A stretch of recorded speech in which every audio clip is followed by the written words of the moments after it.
And here we go again for another show. Let's check out if everything is all right.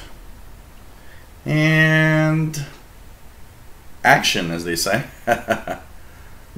Nice to have everybody here. Last minute check. Yeah, a little dark, but it's okay. It's okay. So hey everyone, welcome aboard. We are live once again for another Shortwave show. And hope you guys will have a great show. Of course, we will be checking out propagation today. We will kind of do a 101 on propagation. I think there is a need for knowledge about shortwave radio propagation, how it works. Why do radio signals come from far away when, you know, regular signals, FM, AM, whatever, just come from, you know, a couple dozen miles or 100 mile, you know, or kilometers. So we're going to talk about that today. So welcome everyone. This is, of course, the regular Friday show. We are here every Friday now. So just mark your calendars, guys. Friday is show day every day. Well, every Friday at 2000 hours UTC. My name is Gilles. I'm located in Montreal, Quebec, Canada, and we have, of course, fun talking about radio. We'll talk about different things happening. We'll talk a little bit about astronomy because this weekend is the Perseid meteor shower, which is one of the big meteor showers of the year. It has what's interesting. It has one aspect to it that is different from a lot of other meteor showers. It has more fireballs than others, so it means that even if you're in a big city, even though the count is smaller because of the lighting, you know, too much light, there's still chances. You can still see some stuff, you know, some meteors, the brightest ones. Even though there's not going to be, like, you know, tons of them, but there's going to be enough. And from experience from a big city, I do see, you know, maybe 1 or 2 Perseids an hour in a big city like Montreal, because here the sky is so bright, too much lighting. So hey everyone, welcome aboard. And today we are going to take a look at propagation. We'll tune around, we'll check out signals, we'll have a little bit of fun. Hope you guys will enjoy the show. And of course, my location is Montreal, Quebec, Canada. And today, as a beer, I've got a Saint-Ambroise India Pale Ale, which is a very, very, very tasty beer. 6.2% alcohol. Got a 6-pack of those today. So we're going to try that out. So cheers, everyone. Always nice to have you on board. Very tasty. So, hello there in the chat room for John Ritson, Niels Pettersson from Sweden, Matthew Kelleher, nice to have you here, with aka MDK2. Let me just do one thing before I get hammered by somebody saying, hey, you weren't there. I will start the IRC chat room, which is something I tend to forget. And I should not forget at all. So let's connect to the IRC. There we go. Because some people prefer being there, and it's quite alright. So here we go. Hey everyone, say hello in the IRC chats. So I can say hi to you. Patrick Manny, SG2 East Nebraska. Nice to have you from IRC. Hello there, Patrick Manny. Jeff Miller, David Wiles from Illinois. Nice to have you here. Luis Arevalo, nice to have you here. And yeah, the blue shirt matches the blue display of the HD SDR. Brett Wayne, hello there. KC2 and XP. PLF Radio from Montreal, from France. Pavel Lysenko, hello there. Nice to have you here. Jay Watterson 69. We have Bobby Burgess, Mike DeVita, Dan 805, Richard Cook, or Cook Rick 555, Scotty Tier 6 from Toronto. We have the Vaults. Hello there, nice to have you on board. We have What do we have? What do we have? If I miss out on anybody, say hello. Hey, Ghost World, nice to have you here. K2SOF. William Helms from Florida, nice to have you here. Casey Red Dragon, hello there. Nice to have everybody here. It's cool to see everyone. It's always cool to do these shows, you know, and reunite everybody with the shortwave hobby. And as I say, you know, shortwave radio listening is for most of us a solitary hobby. We're alone in our little man cave, but it's cool because with this we can actually all be together, and it's really, really a lot of fun. So yeah, almost. I wonder if I get on front of the screen if I disappear within the HDSDR with the blue. Okay, what else do we have? Catwoman's KC3FWF. Hello there. Nice to have. It's nice to see also new names and people that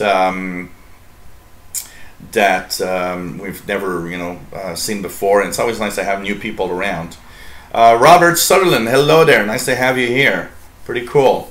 Yeah, I got a new radio from Fastload that maybe will be joining us later today in the live stream. He was in a I don't remember if it was a if he was a garage sale or a flea market or something, but he picked it up for $15, a Grundy Yacht Boy 300 PE, and of course, you know, played with it. And when we met this week at our karaoke bar where we all usually do meet, he had it with him because he wanted me to try it out. And then finally he looked at me and said, you know what, this thing is gonna just stay there, do nothing at my home.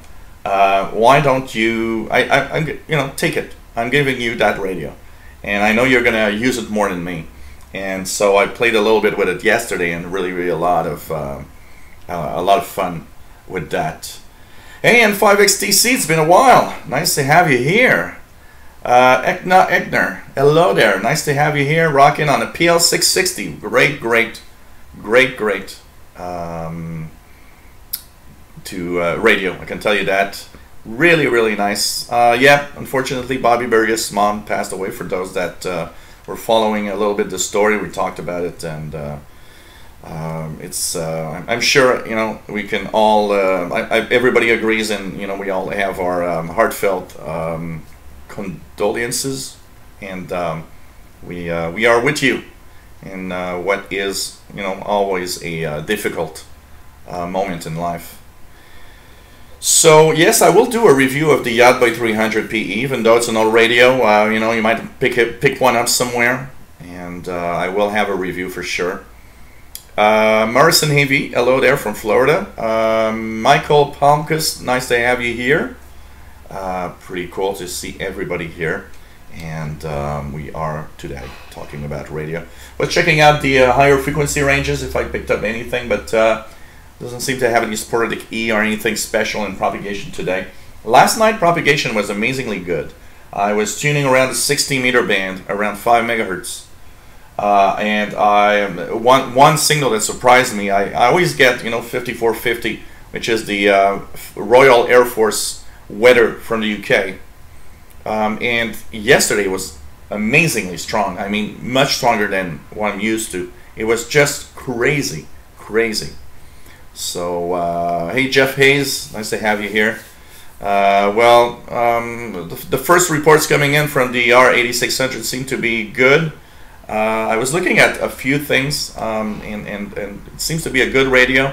Of course, like all radios, has a few flaws apparently, but since it's kind of firmware upgradable, maybe they can fix some of the things that's wrong with it. And I want to talk about it a little bit because a lot of people have compared that with the IC 7300, I believe, which is a transceiver for amateur radio.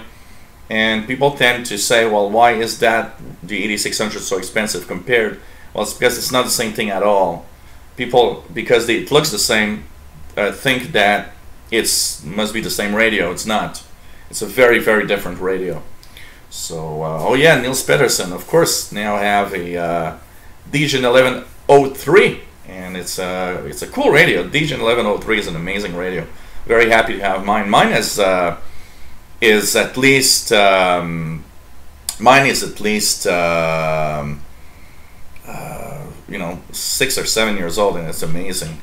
First Token says new 8600 excellent. I'm really pleased with mine. Surprising good on HF. Scotty Tier 6 has one also. Yep, loving his 8600, and he did a firmware update, so very good performance. Yeah, because there were a few glitches some people talked about, but I believe these glitches are firmware fixable. So it's like that's the cool thing of a receiver that you can upgrade the firmware, is that if some of the flaws are in the software, you can at least upgrade the software to make it better. You know, it's mostly when it's in the hardware that it's a problem. So really nice to have everybody here. And and I believe Scotty Tier 6, I think you posted some videos, right? Of the 8600. I have not time to check it out, but he's going to, of course, post some videos for sure of that. So if you want to see, and you know, the 8500.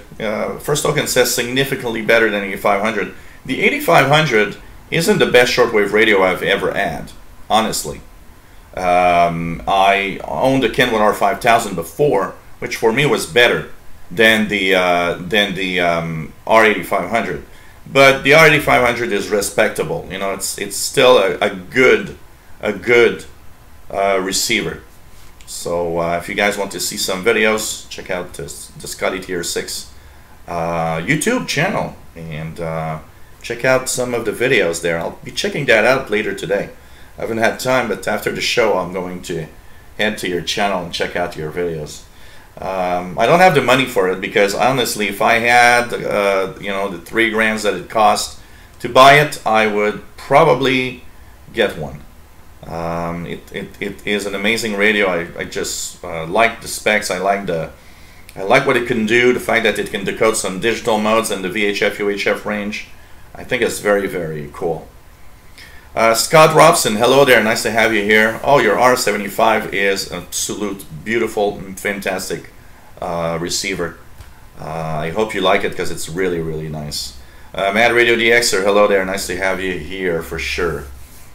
So, well, you know, the FRG7, Jeff, is an amazing, it's still an amazing piece of equipment for the time. You know, sometimes what we have to think about also is the time that a radio was made.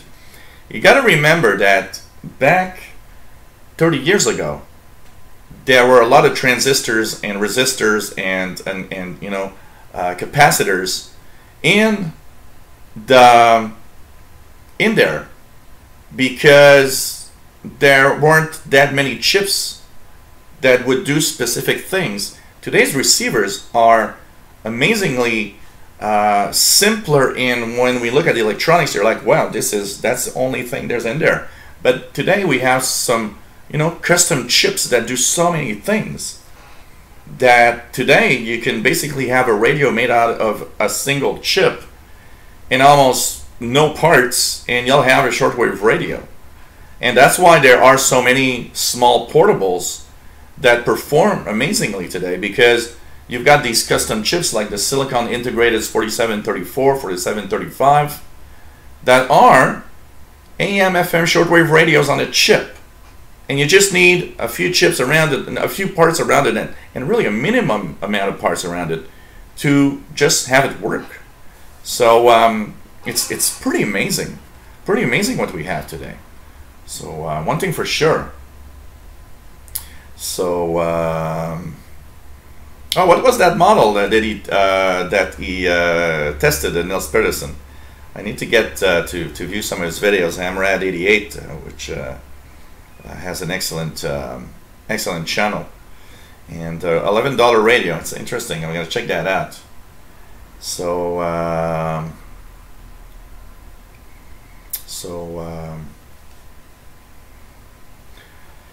no, but you know, one thing, the vaults, I can honestly tell you that R8500 is not as good a performer on HF than the Kenwood R5000.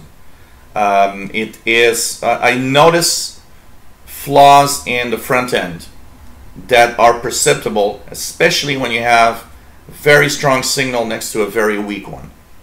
Things that my Kenwood R5000 was actually better, because of course it's difficult to compare a radio today and a radio 20 years ago, because 20 years ago I did have less noise, of course received more signals. But here I'm talking purely, really purely just performance wise, a very strong signal, a weaker signal, not a bad sensitivity. For me, the R8500 is as sensitive as the Kenwood R5000. There's no doubt about it. But the front end has a few little flaws that need that would have needed to be tweaked a little more. So I can tell you it does have a slight, not that much. I mean, anybody that buys that comes from a portable radio will say, wow, this is the best radio I've ever had. And it is an amazing HF performer. But I can detect a few flaws in the front end of that Kenwood ICOM ICR8500 that is just barely a little lower in performance. And actually I remember when there was the Passport to World Band radio and they would do the reviews of all the receivers. I remember the Kenwood R5000 of the time getting like, when it came out in the first years, getting 5 stars. And I remember when the R8500 came out, it actually had 4 stars. And one of the things that I remember they had said in the article was a little bit of problems with the front end. And it is true, and I can detect it. By ear, I do detect that there's a slight, there's a little something about it. So, you know, for sure it's there. Okay, what else do we have here? So Scotty says, I looked out since I ordered several months ago Radio World here in Toronto, got for $3,000 including power supply. Current price is $3,399.99, so $3,400 Canadian. It's a lot of money. It's a lot of money. So first token, the IRC chat that I'm talking about is the shortwave listening chat from the Digital Addiction servers. We used to be, most of us used to be there when we wanted to chat together, but because I've moved on to using YouTube Live that has a chat room, we've kind of, you know, moved on to most people moved on to this chat. So, you know, Steve Wynn from MX5 here from Colorado with a Drake R8B, great radio. Love that radio. What else do we have? What else do we have? HF SDR radio, Tony NYC46. Hello there, nice to have you on board with Win Radio. And really cool to have everybody on board as usual. So okay, yeah. Well, the R8500 is, I believe, not in production anymore. So and you know, it's getting old. We got to say that it's a older technology radio, so much more of the analog style. You know, I will not change mine for anything in the world. So, but 1990 Sunbird, hello there, nice to have you on board. Phil Sperry, hello there. Hello there. This show is on 6770 right now. Oh, really? Wow. Thank you very much for whoever is relaying my show on 6770. Thank you, Phil Sperry, for letting me know this. This is so cool. And I'm not sure if I can get that here right now, but let's just check if I hear something on 6770. So right now, there's well, I do hear a signal. There's something there. There's something there, very weak. So again, apparently somebody's broadcasting my show on shortwave. So hey, Greg, thank you very much. And by the way, I believe this is the Greg that has actually given me, donated this excellent Fedri SDR, if I'm not mistaken. So the Supersonic 1080 BT, okay, that's interesting, an $11 radio. Ev Blassie, nice to have you here, watching from work in Oakland, California. Nice to have you here. And yeah, the Cat is in sleep mode right now. he's surely going to come over and say hello. So, well, a nuclear bomb would kill more people than it would kill shortwave. It would have a temporary effect on shortwave, but it would come back, you know, soon after. Of course, a lot of radios would probably be burned out by the electromagnetic pulse, but let's try not to think about these things. Oh, it's not you. Okay, you're not the same Greg. Okay. Thanks for correcting. So, but it's a Greg that donated the... So, okay, what else do we have here? First token says different horses, different courses. I have the R8500, my general, my HF. Specific SDRs are much better than 8500. So, the thing with SDRs is when you get good SDRs also, the fact that you have more tools to filter out different signals also makes it very, very different. So, you know, it's difficult to compare the radios. Yeah, the tube radios will survive, Scotty Tier 6. They are pretty tough. Most old tube radios will survive a EMP from an atomic bomb, for sure. So, okay. Also agreed Ken Water 5000 was better a receiver than 8500. The 8500 on HF is good, you know, but it's not the best. When I had my R5000, I did see a difference. But I like the fact that it's a wideband receiver, and on VHF, UHF, it's a pretty amazing receiver. I gotta say that, for sure. So, you know. Greg, my favorite software for SDR is this one. I love HD SDR. You know, there's SDR Sharp and so many others. But I always come back to this HD SDR. There's something about HD SDR that I just love. I just love about this. So yes, Phil Sperry, it's a very good thing you're held on to your HQ180A. So okay, nice to have all of you. Of 70, we've reached 70 count. Hey, Shalako, nice to have you here. He's got a Collins Collins 75S1. So that's nice. Okay, what else do we have? We're going to talk today about, of course, propagation, because propagation is important for shortwave, and so we're going to take a look at, you know, slightly at the propagation, and explain first of all why do signals and how does it work. And we'll see. I've tried SDR console, Greg, and you know what? I don't like SDR console. So I know it depends. I guess it depends. We all have our there's you know there's something that for everyone that a specific software has something special, you know, about it. But kind of interesting. Okay.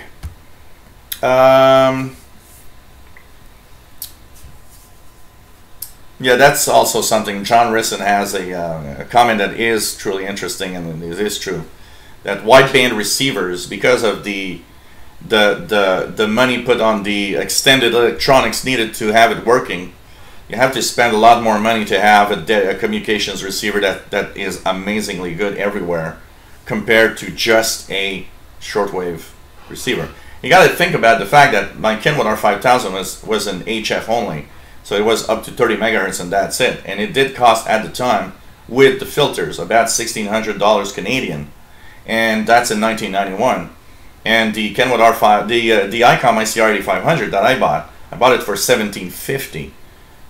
Price is similar. The 8500 has much more coverage. So somewhere you lose when you have that, for sure. So, okay, let's check it out. Oh, Kenwood R2000. That's a nice one also. Hey, Gerald Care, nice to have you here as usual. Pretty cool. So the vaults. What do you use vaults? Do you have one that you like more than others when you use SDR, the vaults? He doesn't like SDR console. So okay, why do signals travel on shortwave from one point to the other? Basically, it's due to something that's called the ionosphere. The ionosphere is layers that are a couple of 100 kilometers up over our heads, and they behave differently depending if it's a night or a daytime propagation, by the way. And the frequencies that you use, of course, will change because of that. So what's so unique about the ionosphere? The ionosphere is like a mirror for frequencies that are roughly, 3 to 30 megahertz, which is a shortwave spectrum. They do reflect lower frequencies also, and sometimes higher than 30 megahertz. On paper, we always put 3 to 30 megahertz, but in reality, with the physics of how things work, it's just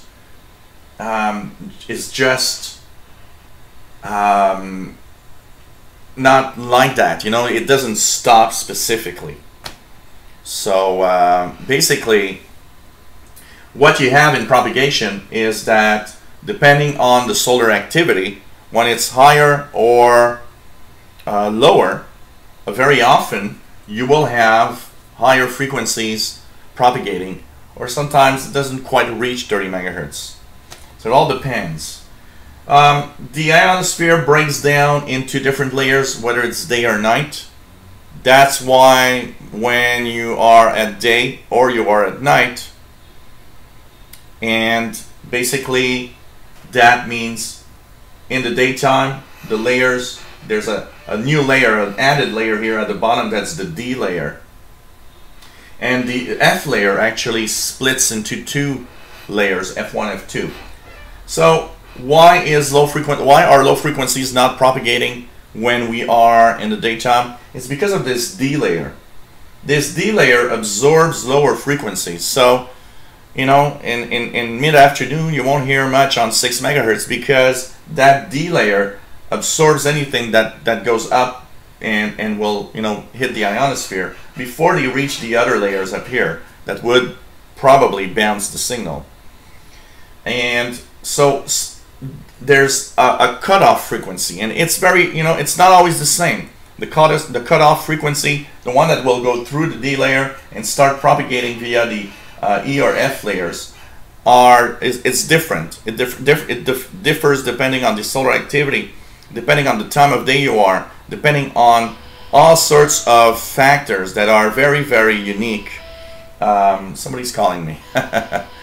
So anyways, this is why we have a difference in the day and night propagation.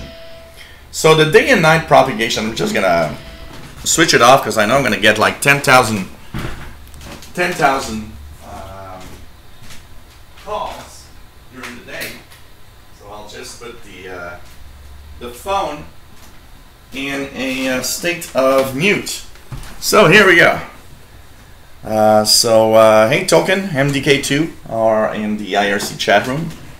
So yep, it does work. Okay. So in the daytime, in the nighttime, you will switch and you will change the frequencies you're using. And that is the fact that, of course, like I was saying, the D layer absorbs and so on. So what's the cutoff frequency? What is technically the frequency you want to use in the daytime or in the nighttime, or where you're going to listen to? Technically, okay, technically. In the nighttime, you will use lower than 15 megahertz. So that means in the nighttime, technically, and now I want to stress out that it's a very general thing. Very general thing. So basically, the 15 megahertz and down is a good start in knowing what's going to actually, be received at nighttime.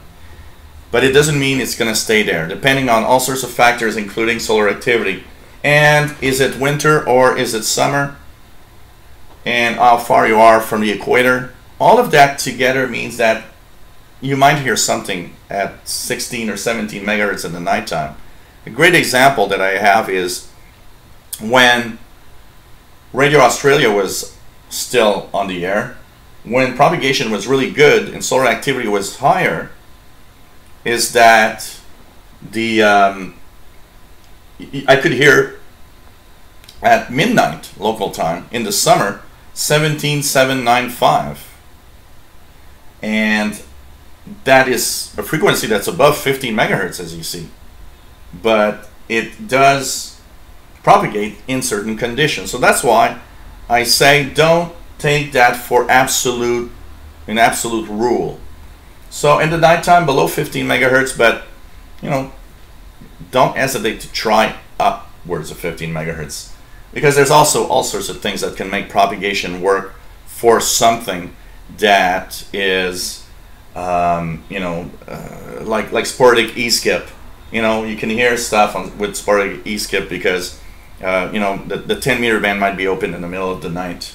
There's all sorts of things that change propagation, and as a general rule, 15 megahertz or lower in the nighttime, but don't hesitate to look from time to time in the upper frequencies. You might be surprised what you could hear. And at the daytime, the 10 megahertz and up rule will apply. Once again, it's not an official rule, basically. So hey, Jamie Hunt, nice to have you here, and also Ralph Bender, nice to have you here. So in the daytime, above 10 megahertz. Now you might have noticed that I say 15 and below at night, 10 and up in the daytime. What happens to the 10 to 15 megahertz? It seems to be in both day and night. There's a transition zone that you got to know. There's a zone where frequencies will, depending on conditions, sometimes just work 24 hours a day. And that's the 10 to 15 megahertz range. It is a very, very unique range for that. It might, that's why an example, the 25 meter band, 11 megahertz, might actually propagate, at night, in the middle of the night, and even in mid-afternoon or midday. It's very, very, very, very unique. And so it's something to just know about. Basic rule, 15 megahertz or lower in the nighttime. Basic rule, 10 and up in the daytime. 10 to 15 is kind of a transition zone. And don't hesitate, either daytime or nighttime, to go below. For example, here we have CFRX in Toronto, which transmits on 6070, 24 hours.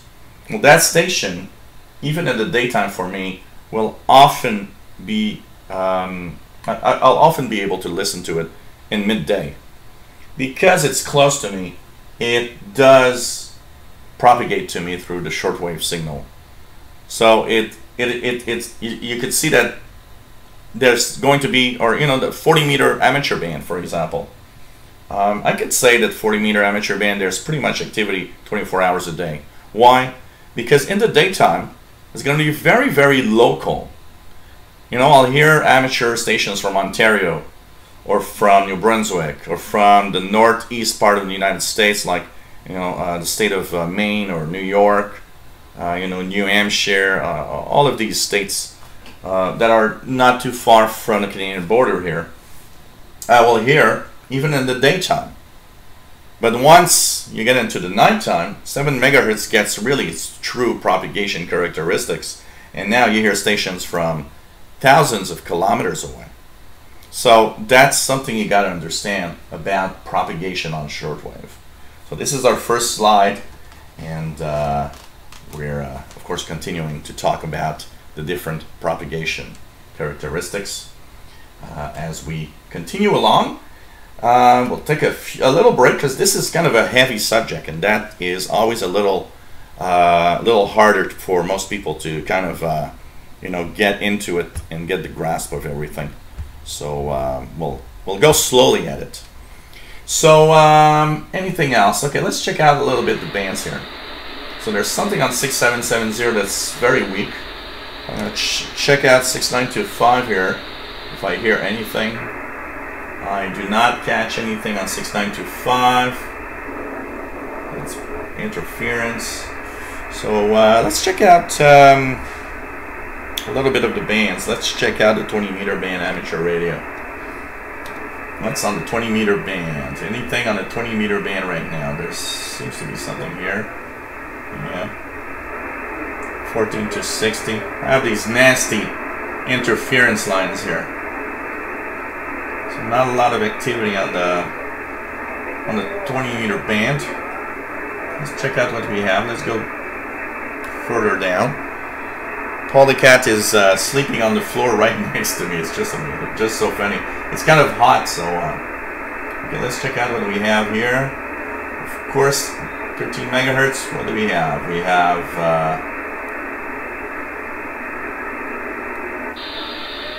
13845, not very strong today. Huh? That's interesting.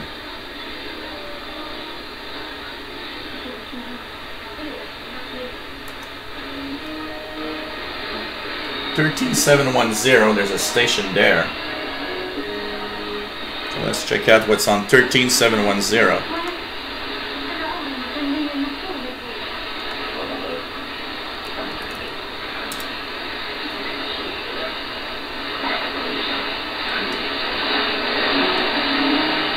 Some music, and there's something on 13710. Let's check out what we have here. 13710.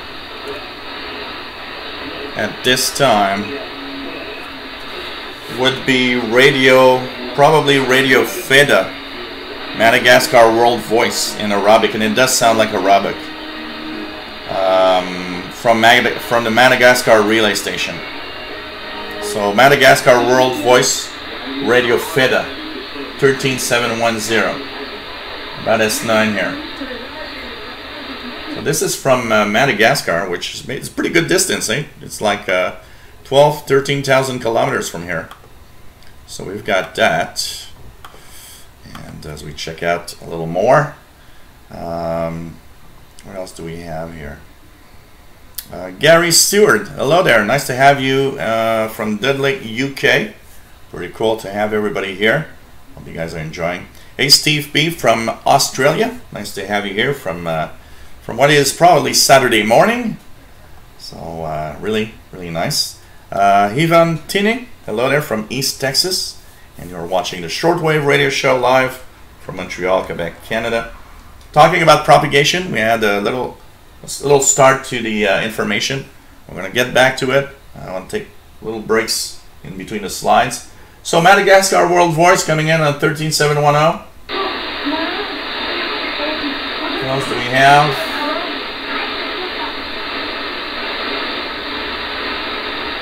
What else do we have?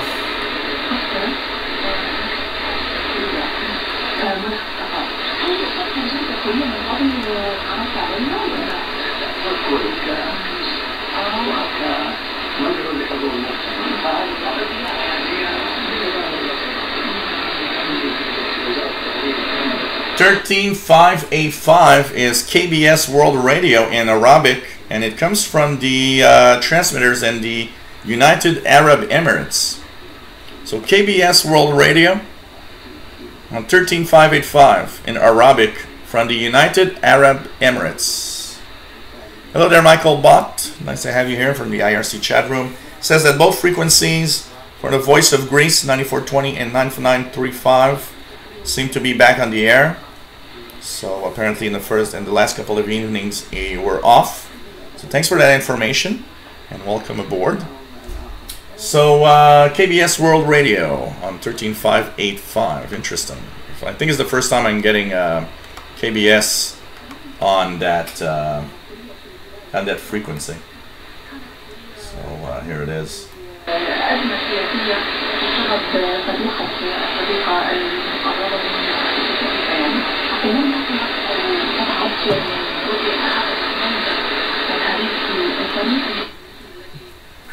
So we have some propagation, seems to be not too bad. Still many hours before the sun sets here, 1 in 3 hours. So what else do we have? Hello there, Jamie Hunt, nice to have you here. Ralph Bender says 13710 is strong where he is, so pretty cool. Oh yeah, I need to check for that beer, Niels Pedersen. And mine is, for those that are asking again, it's a Saint-Ambroise India Pale Ale. So it's a Saint-Ambroise IPA. It's a very tasty beer. It's 6.2%, and it's a very, very, very good beer, actually. Like it. I like, you know, very tasty beers. I always find that they're really good. So this is what I'm having right now. So 13585 is KBS World Radio. Phil Sperry says 6770 AM, still nice and strong in Warrenton, VA, remote SDR. And Rochester, New York, remote SDR. So it's cool. Cool. Nice to know that somebody is streaming me. And I want to thank that person, whoever they are, wherever they are. It's kind of cool. It's always fun when you have somebody streaming your audio on shortwave. Kind of adds another dimension. We'll try it again a little later. As time goes by, it might get a little stronger here. But there is something for sure. PA1 SBM, Alex, nice to have you on board. And what else do we have? Richard Cook says 13585, not too bad where he is in the UK. And remember, guys and girls, we are here every Fridays now. There's no you know, oh, I didn't know it was on today, because every Friday it is live at 2000 hours UTC. So just nice to be every Fridays now, and of course every 2 weeks. And remember, next Saturday's show, which will be Saturday the 19th of August, we will be live from the Canadian International DX Club Barbecue in Greenfield Park, Quebec. We'll interview a few DXers. We'll interview Sheldon Harvey, which is one of the presidents at the CIDX, and we'll have just a lot of fun. I plan to bring along many portable receivers so that, you know, if people over there want to tune around and have fun with radios, I think it's going to be a very nice event. So put that on your calendar. We will be live from the Canadian International DX Club Barbecue, Saturday the 19th at 2000 hours UTC from Greenfield Park, Quebec. So yeah, there is something on 13640. I jumped over it because it's very weak here. If I go back here, there's something on 13640, but it's very weak. And at this time, it should be 13640 should be. So we're at 2030. It might be India in French, possibly India in French. All India Radio in French, and I remember receiving it on that frequency from sometimes. So there's a good chance that this is All India Radio in French. So if anybody can ID either the music, because they have very unique music, or if you can ID that it's a French language broadcast, that's All India Radio on 13640. So nice to have you here. So pretty cool. Yeah, if I can, I'll try to send barbecue through the internet. Unfortunately, we don't have that capability yet. That would be kind of cool. You know, we could share beer together. Like, you know, okay, you want to try one of those, and then you know, Niels Pedersen could be sending me one of his Swedish beers, and we could just all have a lot of fun in tasting beers. That would be, you know, that will be the day. But then again, I'm not sure we're going to stream in this way. We're probably going to do it different. Okay, thank you, PLF Radio. 13640 is in French. So it is All India Radio in French. So pretty cool. And well, hope you'll be able to join in more often, Niels Pedersen, for the live shows. Pretty sure. Matthew Kelleher says 13640 via the SDR in New Jersey sounds French. Yeah, probably All India Radio. Raf Bender also confirming it's French.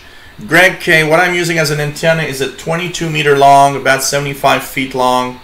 Sloper orientation is east-west in my backyard. So, oh, I want to DX a spare rib.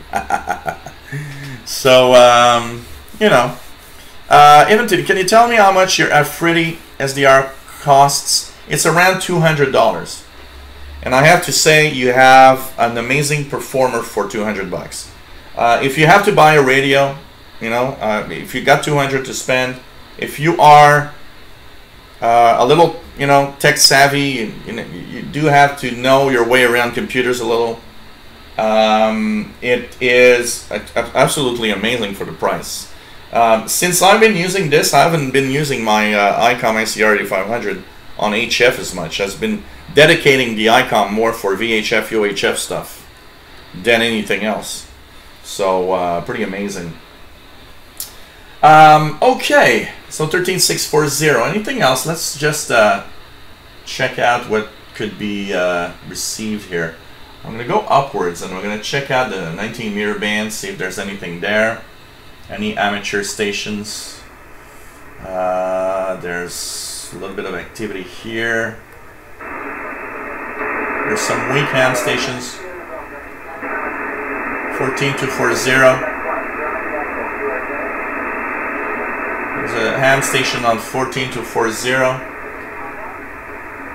What else do we have? Let's check out the bands. Anything special here? Anything special here?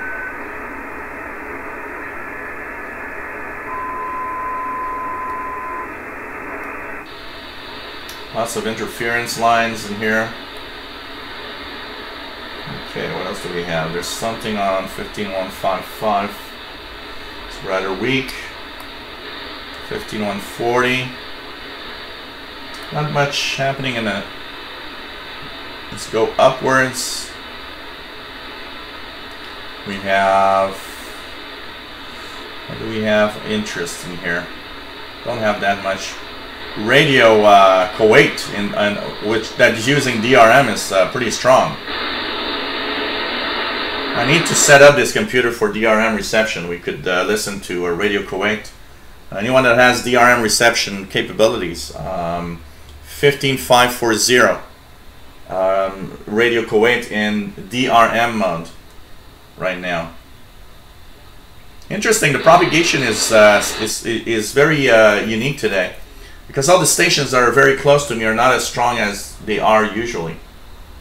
So nothing much happening in the higher bands. WWCR on 15825. Weak, but there. WRMI very weak on 15770. So not a lot of stuff in the higher frequencies. Let's check the 16 meter band. Anything special in 16 meter band?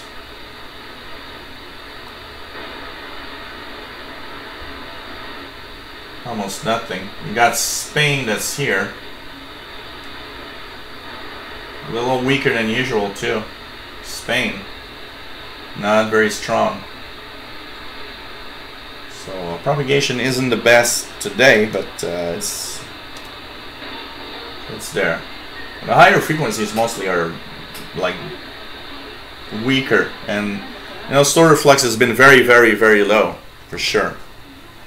No, DRM Morrison AV is Digital Radio Mondial, which is a digital mode used on shortwave, and not digital rights management, which is a different thing for media.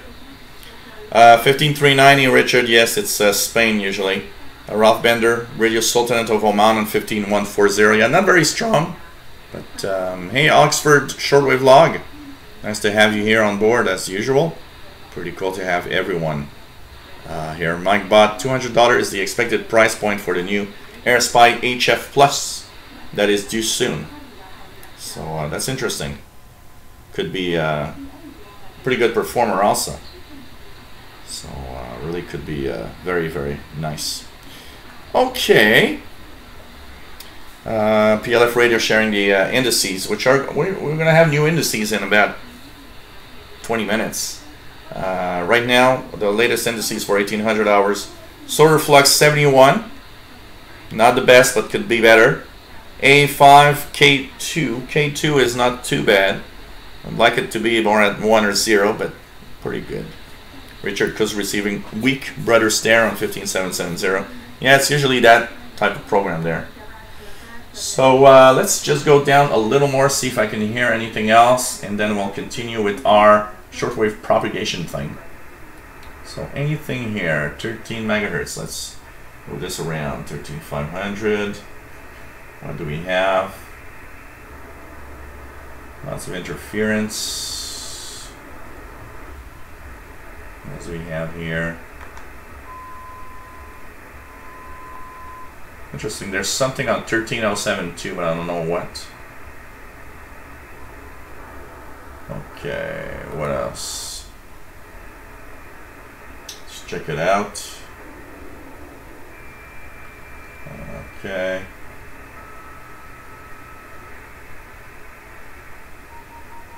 Oh, 12653 Morse code.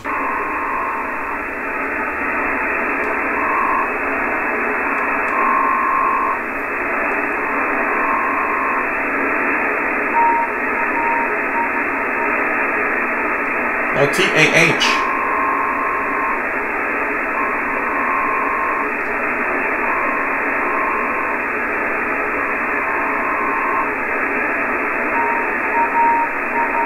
Yep. 12653 in upper sideband. I should be in CW on a higher frequency, but 12653 upper sideband is the channel marker for maritime station TAH in Turkey. Pretty interesting.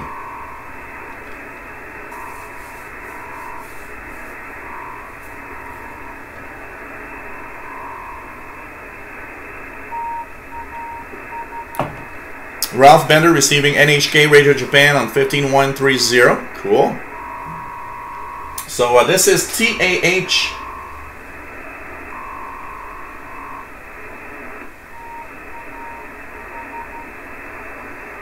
Which is the Turkish Maritime Station, 12653 upper sideband. You guys should hear the Morse code if you have the signal coming in. In reality, I should be in CW. So for example, I should be here. I think it's on 654. Yep. There you go. You guys might hear it.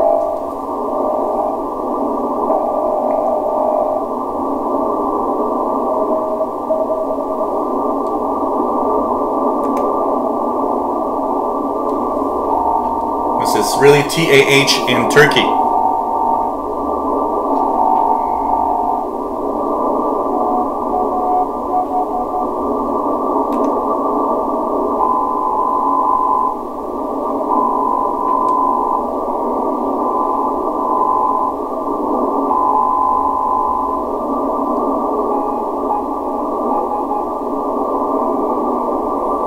So Mike Box says 12654, making it into Central Ohio too. Cool. Hey there, KC9KUH says that just got me an SDR Play Pro 2. It's been fun playing with it, but I'm going to have to get me a new computer. Aha! You see the limits of your computer, maybe, or it's these are nice, really nice devices for sure. So. Richard says he seems to be getting Spain on higher frequencies tonight. So pretty cool. Pretty cool. So let's check out if I can see anything else on the display here.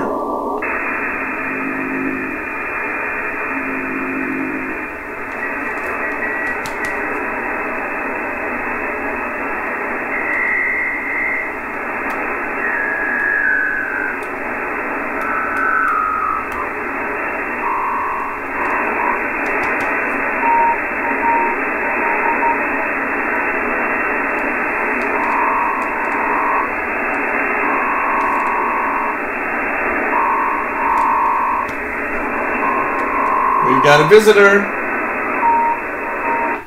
Guys, we've got a visitor. Here is Mr. Cat saying hello to everybody. So hey there, say hi, little cat. So Mr. Paul joining. So saying hello to everybody. So also TAH on 12623 upper sideband, by the way. So really, really nice. Moody's side, nice to have you here. Yeah, it's the only computer. No, actually I have two computers left on Windows 7. This one is the Core 2 Duo desktop, and it actually works better on Windows 7. I did put Windows 10 on it, but it has video output problems on Windows 10. So I decided to go back to Windows 7, and anyways, it's a good idea because I wanted to install some of my old games that I play regularly. And so they only work on Windows 7 because they're old games. So I thought this is pretty cool. So we are, of course, with Mr. Cat, Mr. Paul the Cat. Do you want to say something? No, he just wants to cuddle up, I guess.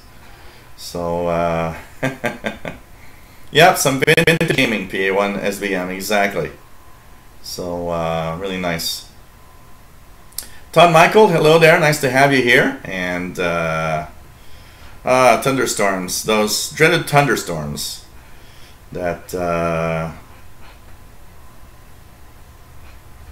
oh, if you can buy a Grundig G5 for not too expensive, Nils Pedersen, yes, get it. It is an amazing shortwave portable. I'd say of all the portables I've got, it's very close to the top, very close to being the best portable I have. And if you FM DX, it is an amazing performer for DXing on FM. So it's really Gary Scroggins, nice to have you here. Syrian Willow, hello there, nice to have you here. So no, there's actually a lot of stuff to listen to on shortwave, I can tell you that. Much more than just boring station. You just have to tune around and know where to tune, because there's a lot of stuff on shortwave. Actually, last night, to give you an idea, I listened to Radio Ukraine, I listened to Radio Slovakia, China Radio, Voice of Turkey, Voice of Vietnam, a little bit of Cuba, tune around some utility stations like the Royal Air Force Valmet in the UK, and so many things, I can tell you that. So yeah, emulator's fun. I've got a Commodore 64 emulator here that I used to play Commodore 64 games. I have a Commodore 128 that can play them, but I don't have the drive and anything. So basically, I you know, just download the image of the disc of the game you want to play and just play it on the emulator. It's kind of cool. So so there's a hey C Johnson, nice to have you here. We're gonna try WWV. We're gonna see if we can hear anything. So Mr. Cat, hello there. 11635, we have number station apparently. So excuse me, Mr. Cat, I just want to check out. We'll go on 11635 and see if we can hear Miss Cuban Lady with the numbers. Here we go.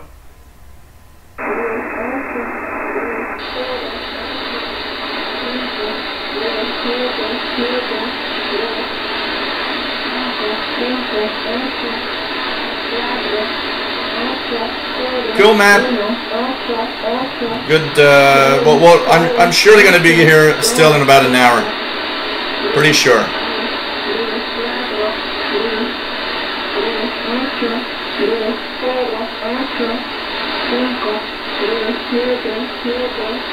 So Cuban number station on 11635 for those that want to listen to a station. I haven't played with it since last time I plugged it in. It didn't do anything. It wouldn't load the disk. It wouldn't do nothing. So I'm gonna have to check that out. I don't know what I'm gonna do with it.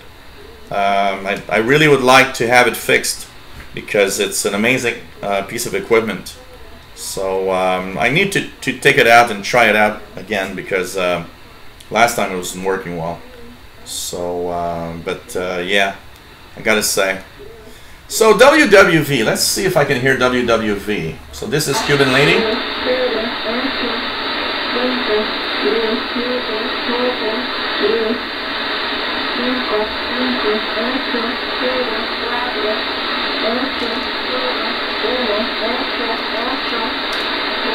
So 25 megahertz. Nothing there. 20 megahertz. Nothing heard. 15 megahertz. Something very, very, very, very weak in the background. And 10 megahertz. Not much happening in WWV at this time right now. So Cuban Lady is on 11635 kilohertz. PLF radio is Voice of Korea on the air right now. It is probably on the air right now in specific languages. Let me just check the schedules here. We're going to check out Voice of Korea in English, for example. So best for that, primetime shortwave. I'm going to have by country. So if I look at country sort and we check out for North Korea, at this time, we're at 2100. So right now, they're going to be in English to Western Europe in 30 minutes. 13760 and 15245.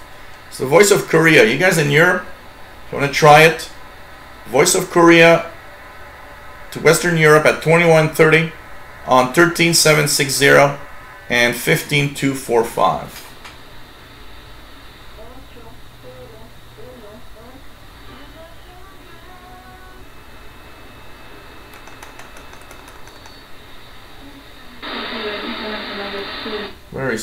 Very weak signal from WRMI also. So that would be in English. They are probably transmitting right now in different languages, but that's for the English language part. Voice of Korea in North Korea. I haven't heard North Korea in quite a while. Popescu Ovidio, hello there, nice to have you on board. Pretty cool. So yeah, David, maybe that's it. He's taking a break. I remember reading an article many years ago. I think it's in Monitoring Times. They were actually interviewing the guy that had the voice for the WWV time signal, and when they recorded the different numbers so that he could actually voice the 24 hours a day. I don't remember what his name is, but I remember an interview about that guy that they used as the voice for that, for sure.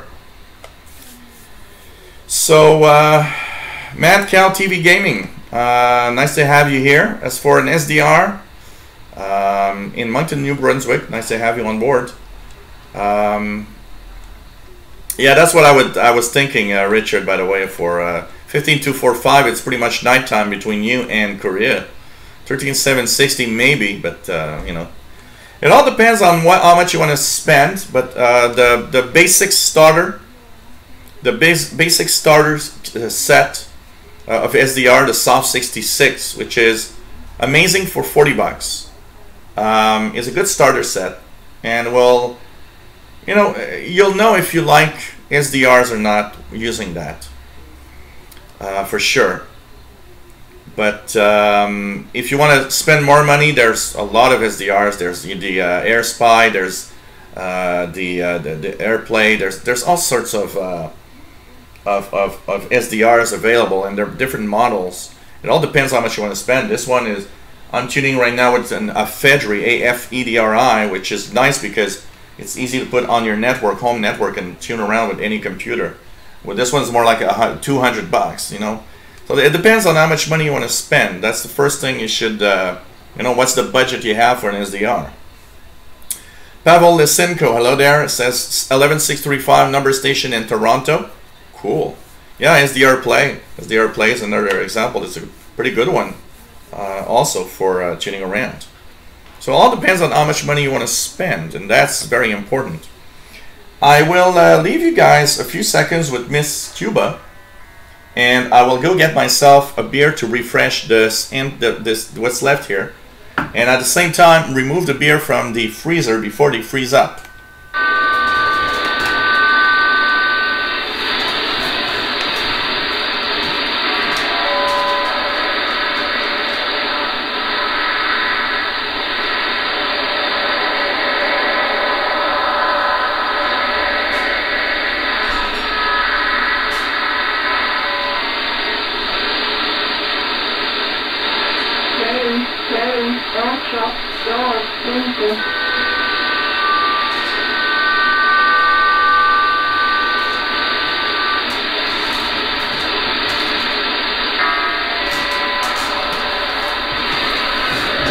And here we are back. Now the problem with beer that freezes is that it loses some of its gas, so it's not as it doesn't have the same taste afterwards. What I like is to keep it there until it's very, very, very, very close to freezing temperature, which is pretty much what it is now. It's like, you know, very close to its freezing temperature right now. That's where I like the beer the most. So cheers, everybody. And my beer today, Andrew Foreman, hello there, is a Saint-Ambroise IPA, which is pretty good, actually. Very tasty, and it's a 6.2% beer. First time I've tried this one. I thought, hey, let's have something new today. And we are the second beer for today. Okay, Marty Edwards is the name of, thanks for telling me, Gary Scroggins. Marty Edwards, the voice of WWV. Okay, thanks for the information. I remember reading about it, but I didn't remember what the name was of that guy. Marty Edwards. Okay, I'll try to remember that. So, what else do we have here? Yeah, that's for sure. Like the Vault says, one of the things that I always say, if you're starting in the hobby, remember that an SDR, first of all, requires a little bit of technical skills. So basically, to set this up, an example I always give is this one. It's pre-programmed for a specific IP. You got to know how to change things around. You got to know how to, put it on your network so that it works all the time, not that it works only half of the time. Or it's not, when you are a little bit, if you're a tech enthusiast, if you like computers, it's kind of cool. But if you're not that great with computers, an SDR is maybe not the greatest way to start off in the hobby, first of all. And I would probably say a portable receiver is the best thing you can do to start in the hobby, because this is not the easiest way to start, definitely. A good portable receiver is probably much better for anyone who wants to start. C. Johnson, well, these are coded messages. Basically, they have these are like, coded messages, and they have, technically what they should have is like this little booklet that changes every week, every day, or quite often. And with these numbers, they know where and what it means according to a specific booklet. So you Canadians are weird. So just close to freezing temp. I like that. So cheers.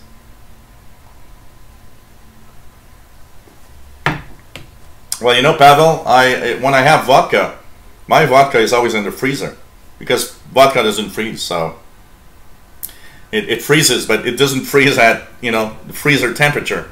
So I always keep my vodka in the freezer. So when you need it, it's real cold. It's the best. That's when it's the best. It's really tasty and really, you know, just perfect at that temperature. So what else do we have here? I did see some pictures of that new shortwave radio, the Digitech AR1780 from Seacrane with SSB. It looks interesting. I don't own anything from Seacrane, and when I do have some money, maybe it would be interesting to have to have one of the Seacrane.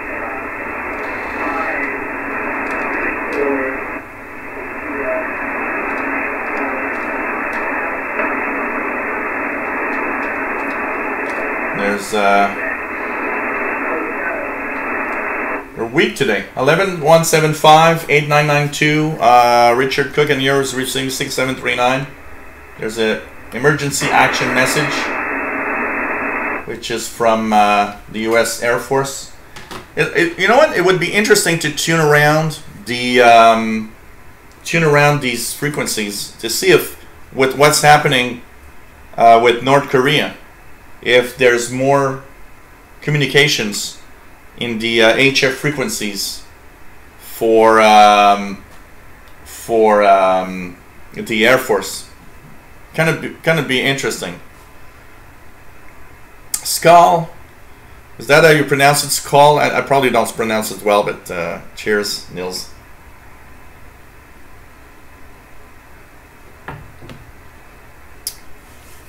Jamie Hunt says his SDR player SP2 has been great so far. And contacts, CW, pagers, air traffic, and China radio always booming in. So,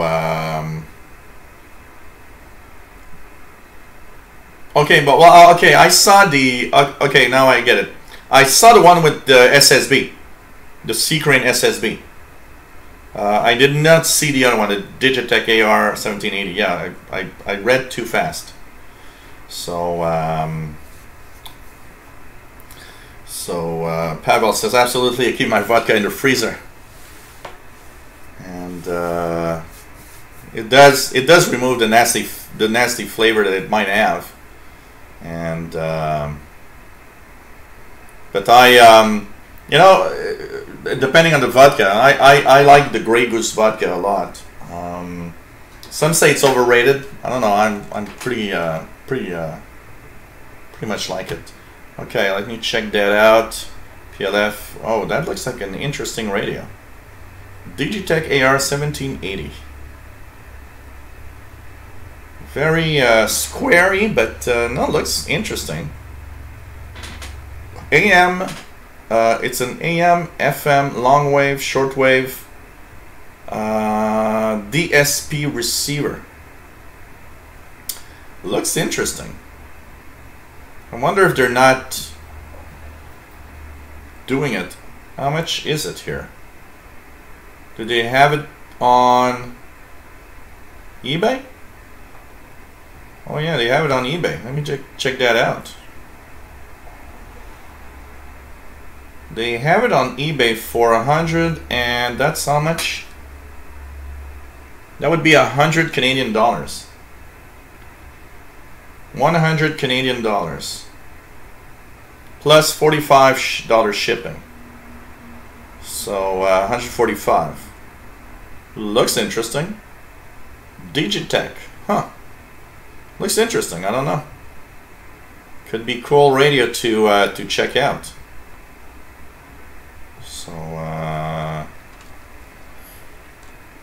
okay, Niels, I did my best. There's that little, because you know you've got that little thing on the A, so there's like the way that you got to pronounce it is a little different, I'm sure. So, Even Tini, my thoughts are inverted V antennas for shortwave listening. They are, you know, inverted Vs, dipoles, all of these in environments where there's not too much noise. And that's the key. When there's not too much noise, are fantastic antennas for shortwave. But it is quite amazing receiver. It's a antenna for sure. But if you have a noisy environment, that's the biggest problem. Is that it's going to pick up a lot of. Yeah, I wonder who's behind that. Also, Digitech Radio. Must be some Chinese company or some sort. Niels Peterson likes gin. Not that fond of gin. I don't hate it. I don't hate it. A friend of mine likes gin, and when I go over there, it's always it ends up like, you know, a night where we drink too much gin. But yeah, you know, you got to be careful when you drink these things, because it's easy to go overboard, for sure. Okay, U.S. Air Force frequencies, 15016 upper sideband, 11175, 8992, and 6739. They all broadcast the same thing, by the way. If you listen to one of those, it's just that depending on the day-night situation where you are, you'll choose a proper frequency, but they are all the same. They all broadcast the same thing. So if you listen to all of them, that's pretty much what you have all the time. So let's check out here if we hear anything here. Not much happening here. Interference here.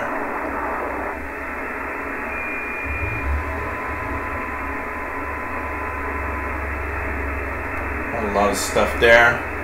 So anyways, we'll pause this a little bit and continue our little expose on the propagation of shortwave signals. Before we of course continue, just want to say that we of course are we do this, you know, regularly. I do these shows and love doing these shows regularly, and of course it takes a lot of time, and one of the things that of course helps me continue in these times where AdSense is rather crappy is your donations. So basically it's you know, without the donations I would not have been able to continue. So there's two ways you can do it. Patreon.com/radio and computers. There you can set up any amount, set up a donation every month, whatever you want.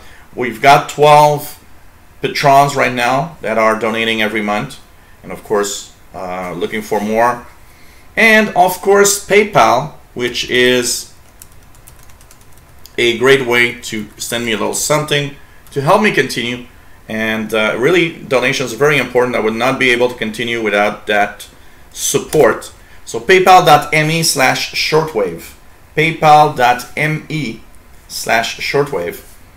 If you guys, for those that have donated, if you use the Yahoo email, it's still the same thing, still works. You can continue using that one.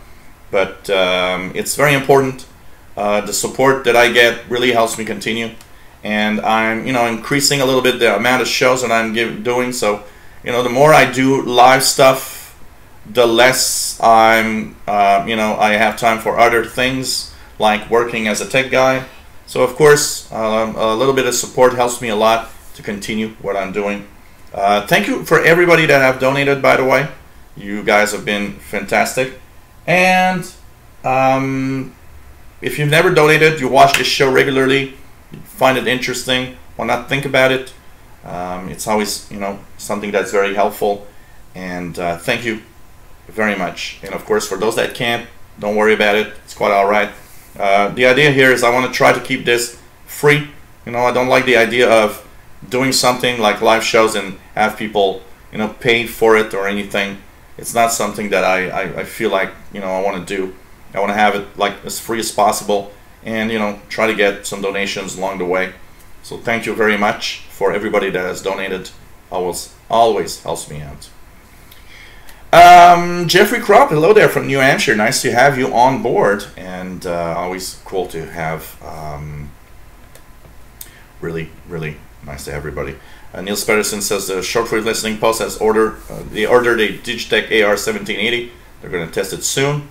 It's a great website, by the way. Shortwave Listening .com is a great website for radio info. After the war, Syria ends, I will invite you to come and try the best DX frequencies from the center of multicultural region, Middle East. No problem. Take care, Syrian Wello. And as Phil Sperry is also giving the frequencies, 4724, 6739, 8992, 11175, 13200, and 15016 are all the frequencies. These are the main frequencies used for the U.S. Air Force, for sure. So there are alternates, but they're usually there. But there are tons of frequencies that they use, for sure. Okay, we were talking about the day-night situation and propagation of signals, of course. Now, what about the day-night situation as you would listen in a real world? Okay, so you got to understand that when we look at this map, which represents part of, pretty much what day and night looks depending on the Earth situation. Signals, I told you that in the daytime, technically, above 10 megahertz, in the nighttime below 15 megahertz, but there's a problem. There's a transition range, like here, where the sun sets and the sunrise. And what we need to know is, if you are DXing and listening to stations, one of the very important things to understand is, say the station is transmitting from, so in this map, for example, North America, South America are in middle day sunlight. Part of Europe is still in the sunlight, and a little part of the West African continent also. But only here, Asia, the Middle East, a big chunk of Africa, and a little part of Eastern Europe, a big part of Russia is in the darkness. So now you want to listen to a station seed broadcasting from South Africa, and you are in North America. There's part of the path that is darkness, part of the path that is daytime. So you got to understand. You got to understand that basically what happens is, if you want to listen to a station that is almost halfway in the halfway at nighttime and halfway in daytime, what happens here is that you will, of course, this guy will use a frequency that's lower because it's in the nighttime. But one of the things that could happen here is, if you use a higher frequency and a low angle, you'll be able, for example, to use a higher frequency, because as the signal moves up, it might touch the ionosphere somewhere here in the daytime path. That means you could use a higher frequency and still propagate to North America. So there's transition frequencies depending on what you hear, and also if you want to DX a specific station and an area, one thing you got to understand is that, okay, how much darkness path, how much daytime path is there between me and that other station? And that's one thing that you got to understand. So, of course, daytime, if you would listen to Brazil, say you'd listen to Brazil in North America, you would use in the daytime a high frequency. So if Brazil would transmit on, 19 meter band, or, okay, somebody is mowing the lawn. Sorry guys, I'm just going to close the door. So, okay. So basically, you got to understand that high frequency, maybe 16, 17 megahertz, will propagate from Brazil to North America. Station transmitting from India, you know, they're in the middle of the night. There's that path, there's so much darkness here that it's not the best time, not the best way that you'll be hearing stations, but it's still possible. Depending if it's winter or if it's summer, sometimes, you know, a frequency like the 25 meter band, 11 megahertz, or maybe even the 22 meter band, like 13 megahertz, might still make it through the darkness and part of the daytime, but not always. But you gotta know and you gotta be aware of when it's daylight and when it's nighttime around Earth. And this is what we call the terminator, that line that separates daytime and nighttime. And actually, I've caught up here a website that actually has real-time day and night right now. So this is nighttime, and the bluish part is the daytime part of Earth right now. So this is real time. That means that, for example, we were listening to Radio Kuwait about 25 minutes ago before they signed off. But Kuwait is here. It's really kind of, you know, smack almost in the middle of darkness, and you're thinking, how can 15540 propagate to here if they're in darkness? Well, that's because you're using a specific angle, first of all, for transmitting. Also, you got to understand that when they start a transmission at 1800 hours, the daytime is about here. So most of the path is daytime. So 15540 has a great signal. And for those that listen regularly, for example, to Radio Kuwait, what you'll understand is, if you wonder why in North America we're losing the signal as the time goes on from 18 to 2100 hours, that's because the darkness path here is moving along.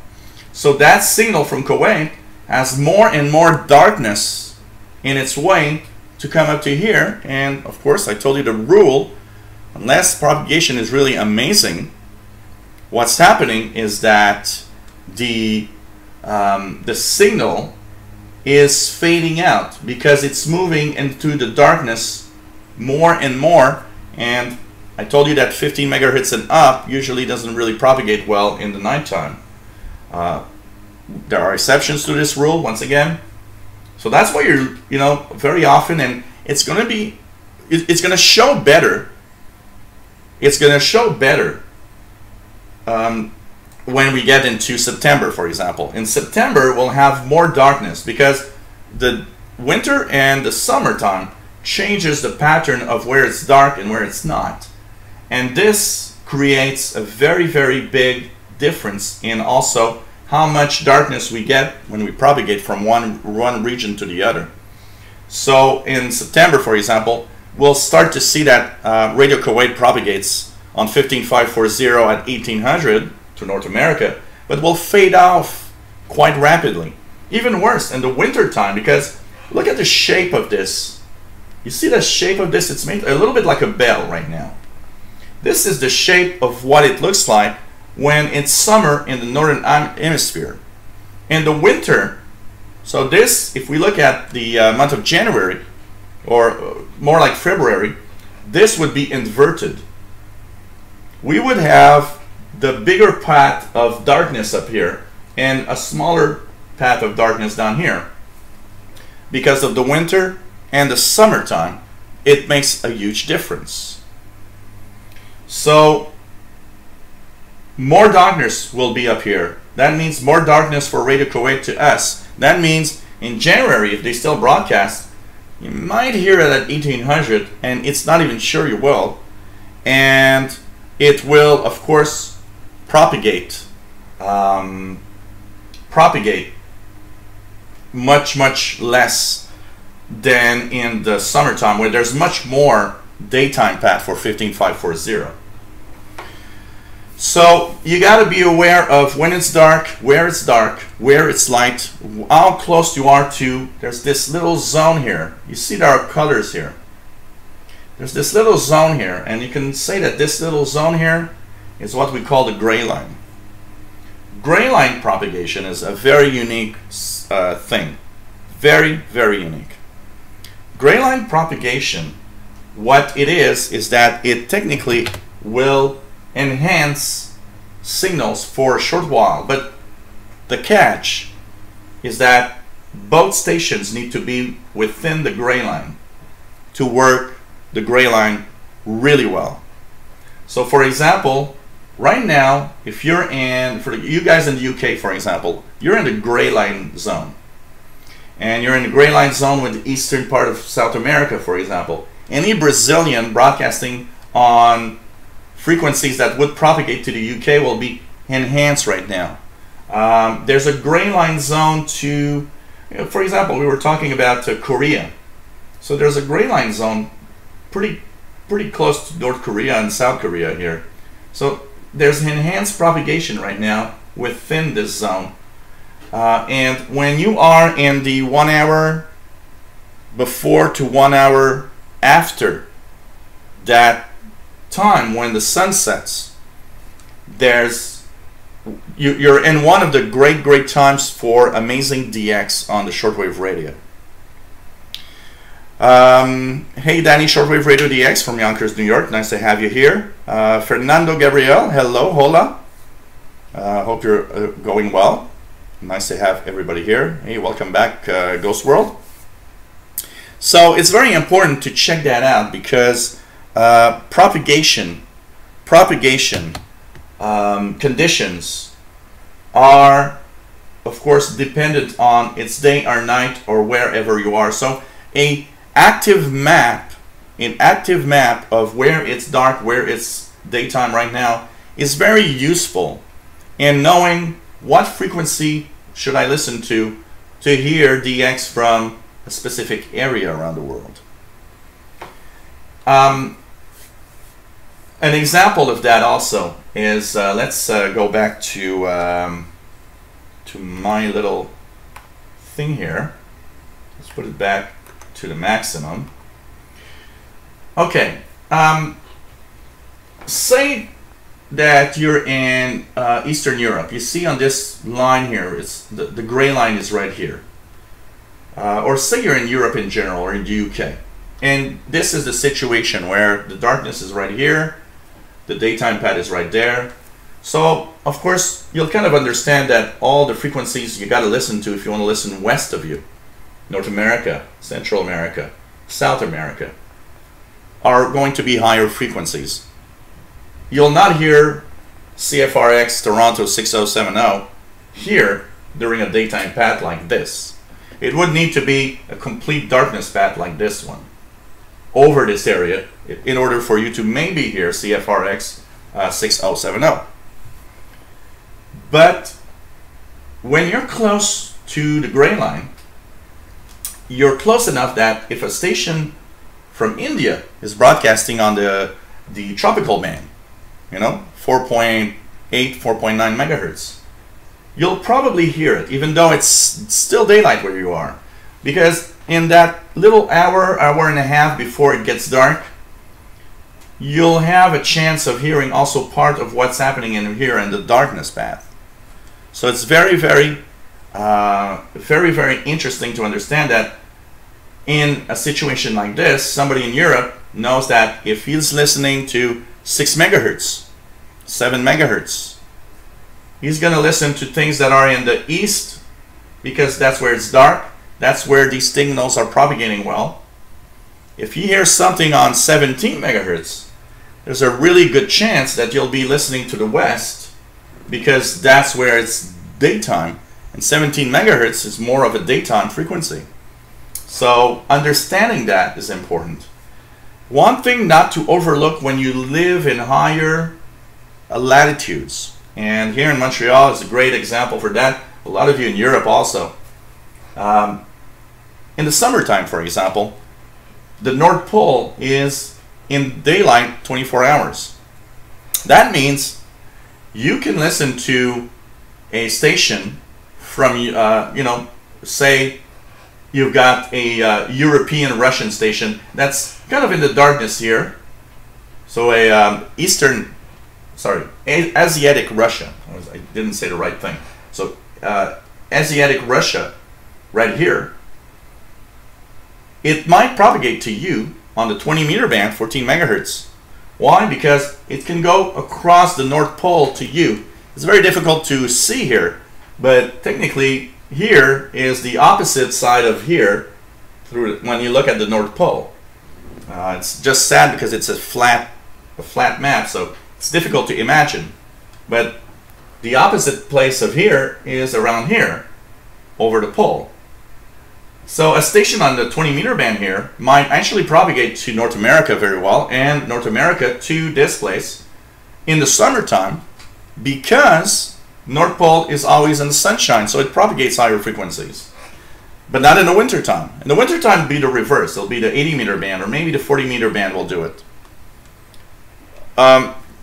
Propagation that goes through the North Pole is just a little tricky though, because the North Pole is close to the magnetic poles, where when there's a little bit of activity with the sun, or where there's aurora borealis going on, that's the zone where everything's happening. So propagating through the pole is not always easy. If you get a geomagnetic storm, very often propagation through the pole doesn't work.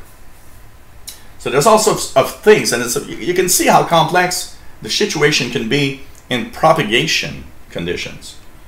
So very important to know what you want to listen to and how you want to listen to. So for example, here, as we're getting, and let's go back here into this real-time map of day and night, as this darkness path is moving slowly towards me in the East Coast, because you see that I'm right here on that big red thing,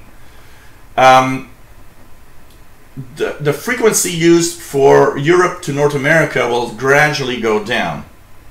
So that means that right now I probably can still hear stations that would broadcast on 15 megahertz.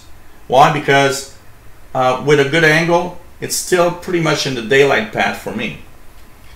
And as this moves, of course, it's going to fade out. I'm going to have to listen to stations in lower frequencies. That's why, for example, you have Radio Romania that around this time will use 11 megahertz, 11850, or even 13 megahertz, and be heard in North America, East Coast.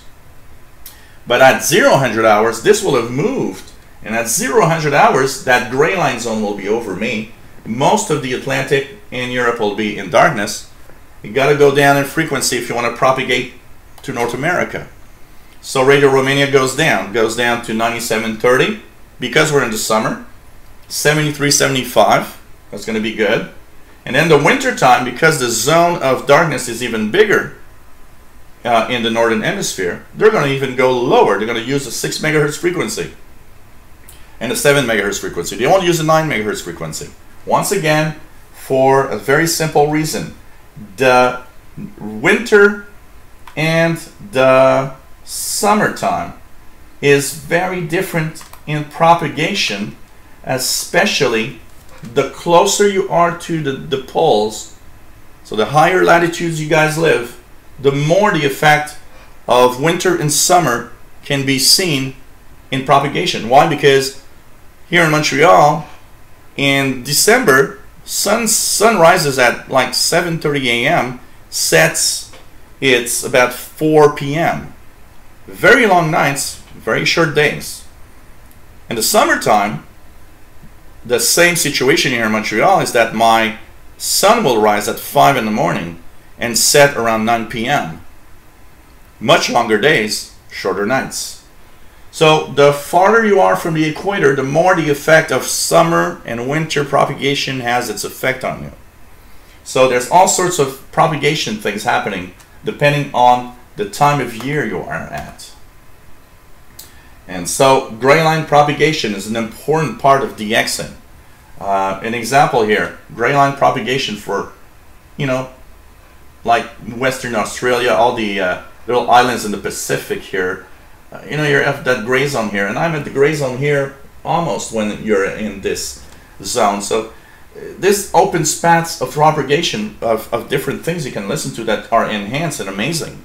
You know, gray line path from North America to South America. You might expect to hear Argentina or Chile quite easily on good, you know, if they choose the frequency correctly, because of enhanced propagation on the gray line path.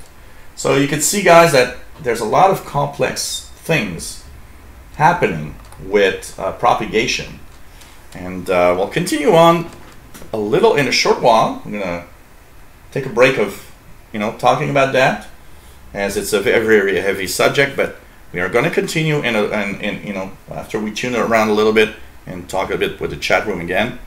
It's very, very interesting, and if you like shortwave and if you want to listen seriously to shortwave, understanding these little intricacies of propagation is very important to really know where and what you're going to hear depending on the time of day. And basically, it's an interesting thing.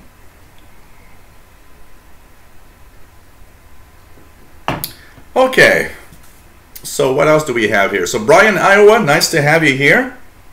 Pretty cool to have everybody here. What else do we have? What else do we have? So,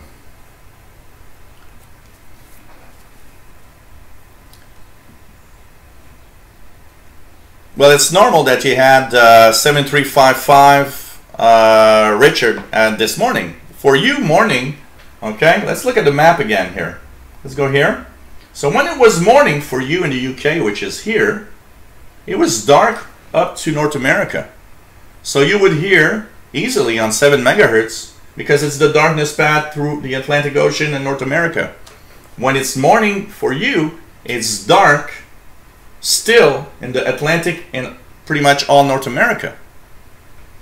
So it's totally normal. It's 7355 would be a frequency that propagates to you early mornings because it comes from the darkness path. So it's not odd. It's actually quite normal. That's what you would expect to hear. So, Chris Smolinski, hello there. Yeah, beverage, a real beverage, because there's a minimum length for a beverage. If you do attain a beverage, a real beverage length, yes, it is directional somewhat, of course. Jeff, KD5QDO, hello there on your little break. Nice to have you on board as usual. So, pretty cool. Todd Michael says, interesting, 6 to 8 p.m. always seems to be prime time for shortwave, around 8 to 14. Yeah, it has to do a lot with that gray line path that is often pretty much upon us. Sun sets here today at 8:02. I checked earlier. So 8 p.m. That means from about, you know, 6:30, 7 p.m. until about 9:30 p.m. there's some enhanced propagation. It's that time where I'm going to have a lot of fun tonight listening to signals from a lot of places, a lot of different places. Then it's going to kind of, you know, slow down a little bit. But remember, even though midnight and midday are slower in what you'll hear on the shortwave bands, very often, mostly because of target areas, stations will broadcast to you more in your prime time, local time. Any time of day is time for amazing DX. And that you gotta always try, whatever time of day or night you are, always try, because you never know what's gonna happen. Okay, what else do we have? Just talking to fellow hams in Southeast USA. We are going to have our own solar eclipse QSO party. We'll try to post our activities to this blog. I'm excited. Oh, that's cool. You know what, David? I am going to be live, and you guys, I'm telling you guys, in case for those that don't know, and I'll tell you the exact time when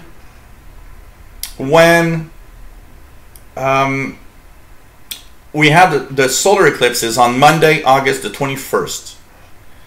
And I will have a special shortwave show live, it starts at 1800 UT, earlier than usual. I don't know how long it's going to run, but it's probably going to run a good 3 to 4 hours minimum. We will have, here I'll have like two windows. The screen's going to be split in half. One half will have different feeds of the eclipse from different areas in the United States while it's crossing the United States.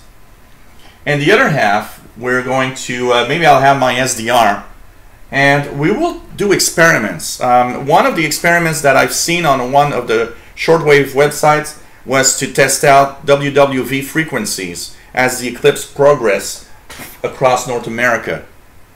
Another one is medium wave. The closer you are to the eclipse totality, check out medium wave. It might actually come alive briefly while the eclipse is there. Even shortwave will, I plan to check out WRMI, which is in Florida on the other side of that totality path. To me, what effect will it have on 11580 or 15770? So there's a few things and few experiments I want to try out. And so on Monday, August the 21st, I am live starting 1800 UTC, 2 p.m. Eastern Time. We are going to track the eclipse live. We'll try shortwave stuff. We'll also have a little bit of more of astronomy stuff. We'll talk about eclipses, why they happen, how they happen, the types of eclipses, moon versus solar eclipse, why they are different in the time length that you can see them, and all of that. So I think it's going to be very, very interesting. So put that on your calendar, guys. Special eclipse radio show on Monday, August the 21st. And that's going to be really, really cool. So yeah, absolutely, Aichalakov. Especially with a, if you have an SDR with that spectrum display, the waterfall, I think you can maybe see patterns within there as we are going to go into the full eclipse. Here in Montreal, the eclipsed sun will be about 60%. So it's not going to be too bad. I've got my eclipse shades, so from time to time I'll sneak outside and watch the eclipse a little bit. So I think it's going to be nice. I was even thinking of trying something with the camera. See if I can put the shades in front of the camera and point the camera at the sun to see if there's something we can do to see this. So yep, 60% of the sun will be eclipsed here. So I think it's going to be a lot of fun. A lot of fun. And by the way, PLF, you asked a question for those closer to the equator. Well, there is, of course, a pattern. There is, of course, a pattern of propagation to the north and to the south of you, depending on the signals you listen to. Even though you don't feel it, if you live smack at the equator, your sun sets at 6 p.m. and rises at 6 a.m. It doesn't change much. In only a few minutes, and propagation will still have some patterns, but the patterns you'll see are mostly if you try to contact stations that are in the northern hemisphere or the southern hemisphere. You will see differences in frequencies you use for the propagation, because there's still some differences, but it's not as big as people that live like most of us, like Europe and a lot of us here in Canada especially, or those that live in south or southern part of Africa, southern part of South America. When we live in higher latitudes, either north or south, it's pretty amazing. Oh really? I didn't know that the UK could see the partial eclipse just before the sun sets. Makes sense because it's going to travel across the United States and part of the Atlantic. I did see that the Atlantic Ocean also.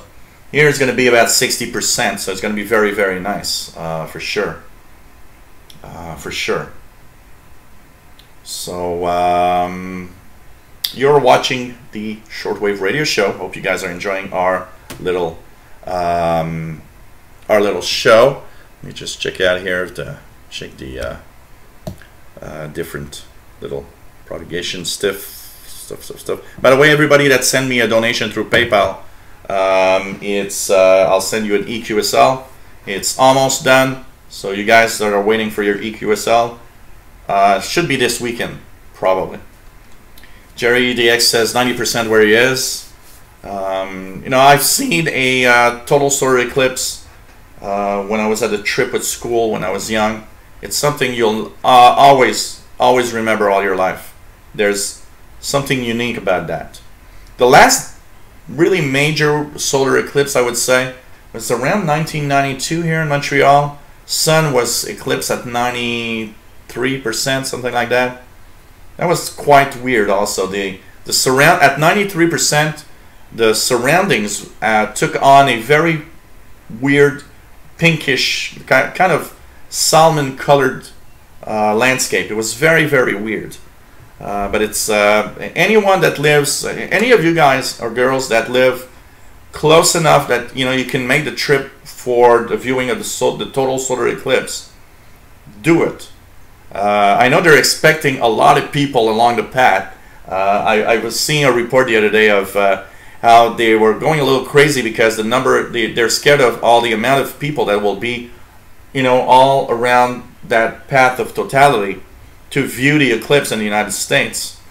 And but if you can do it, go and see that. It's something you'll see probably only once in your life, and it is something you'll always remember. It's one of the beautiful phenomena that we can see here, and it's just amazing. So if you can do it, it's really worth it. Hey David in Barcelona, nice to have you on board as usual. And cheers, everybody.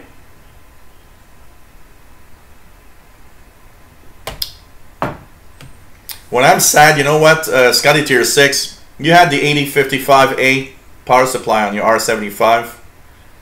I had my ICOM ICR 8500 came with the switching power supply, which buzzes everywhere. It just drives me crazy. I can't understand that a $2,000 radio comes with a piece of shit like that. I can tell you that. So, hope you guys are enjoying the show. We are at 1 hour and 51 minutes. Let's tune around the bands a little bit if you want. We'll check out. Let's start at 6 megahertz and go up slowly. See what we can hear. 6 megahertz is still a little early. Mike bought the PSU that's supplied up the end of the switching power supply replaced with an Armstrong RS4A. So Marcos Polizzelli, nice to have you here. Fernando Gabriel. So what else do you have? Ghost World says, check it out. There's a QSO party during the eclipse. So oh, okay. It's gonna be nice to see that. What do I think about what, Michael? The of course, replacing the power supply with a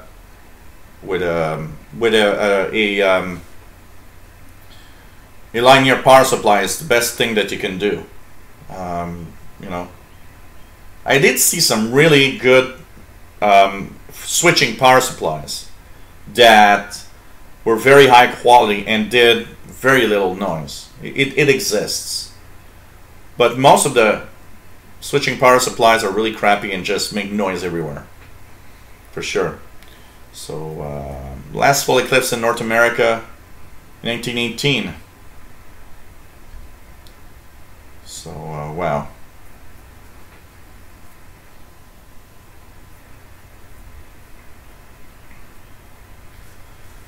I can't, it's just that I can't believe your, Mike, I can't believe that with a $2,000 radio, they give you a switching power supply that buzzes everywhere. I just can't believe it, just crazy. So, just crazy. Okay, let's tune around a little bit, see if there's anything to listen to. We'll check out different signals. Europe's starting to come in a little bit.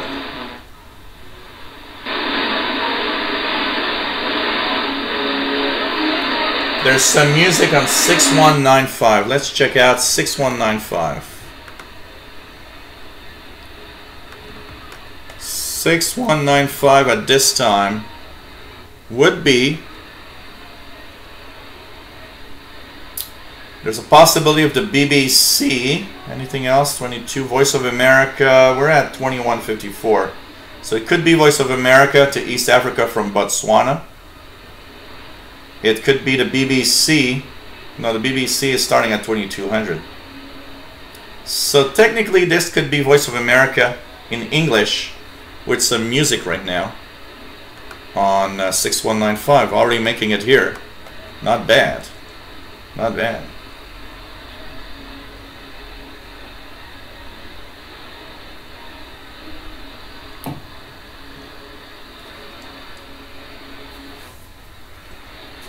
Ghost World, no special power outlet you need here. We have the same. We use the same power as the United States. So there's nothing special that you need.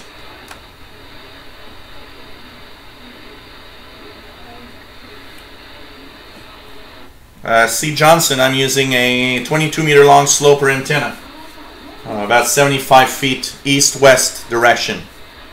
In my backyard, and it's it goes from the east side quarter fence up to the top of the roof on the west side here on the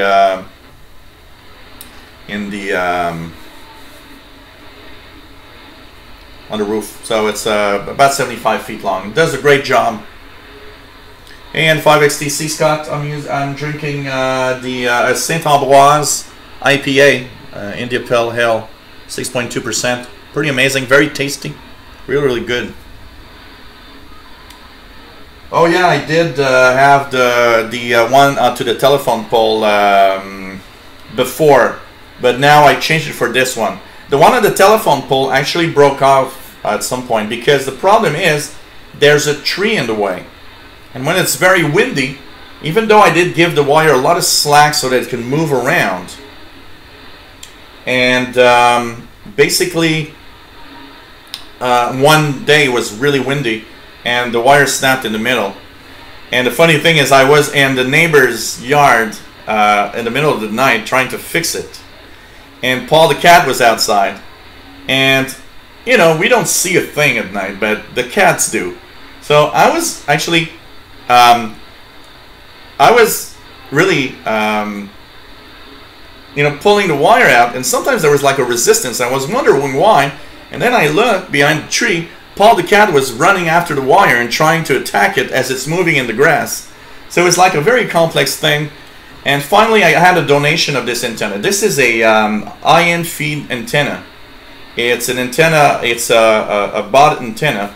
It's a European viewer that donated this antenna to me.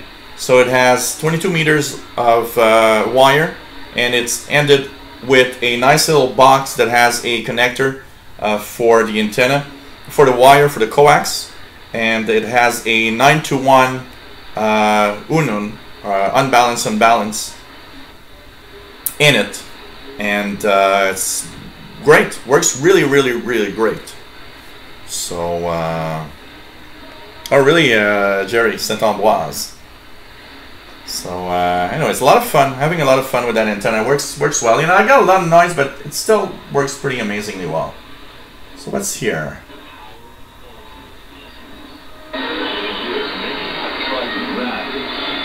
China Radio, 5960 kilohertz.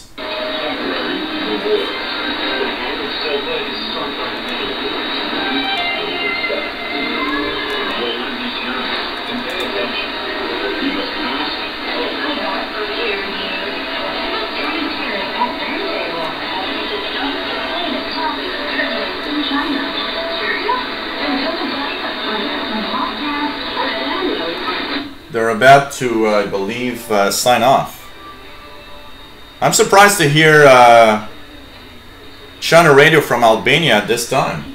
It's still 2 hours before the sun sets, and I'm still here. I'm already hearing something here. So this is nice. And what's this big signal here? China Radio signing in.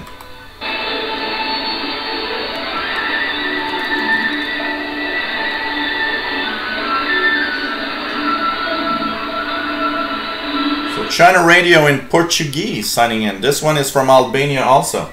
6175.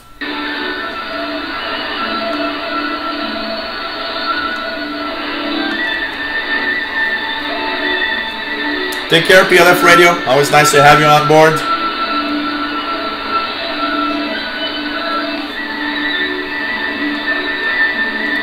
It's an AM mode, Ghost World. Channel Radio is in AM mode. It's not a sideband signal. There we go.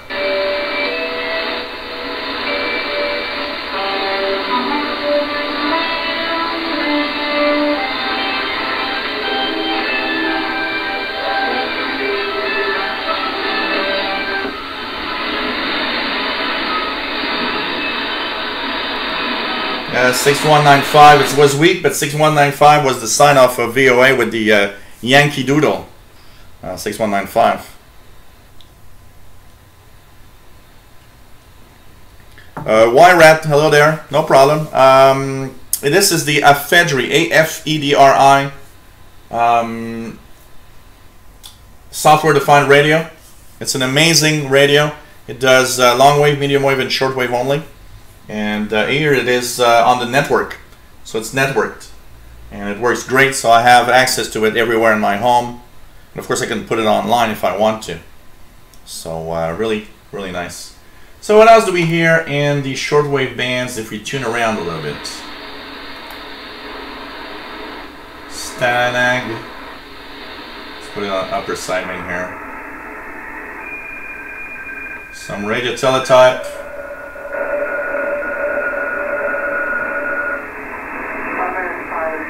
New York, 133.5 is Suffolk.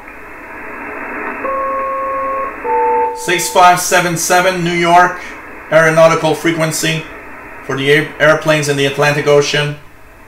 So I just heard communications. You're welcome. Thank you.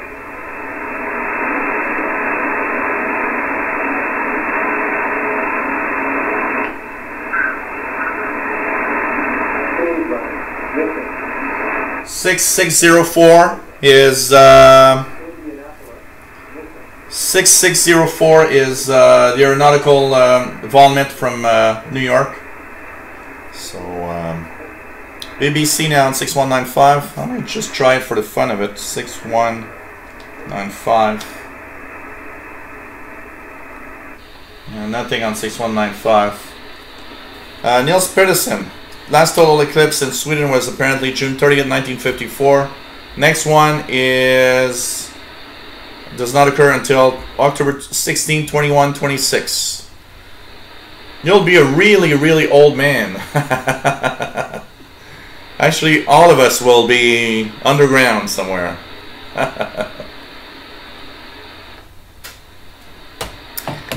Okay, KZ Red Dragon, NES STV, Voz, do some digital modes. Okay, let's check the slow scan frequency range.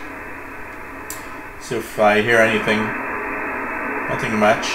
20 meter bands seem to have opened up a little bit. There's a little more activity from what I see here. Look at that.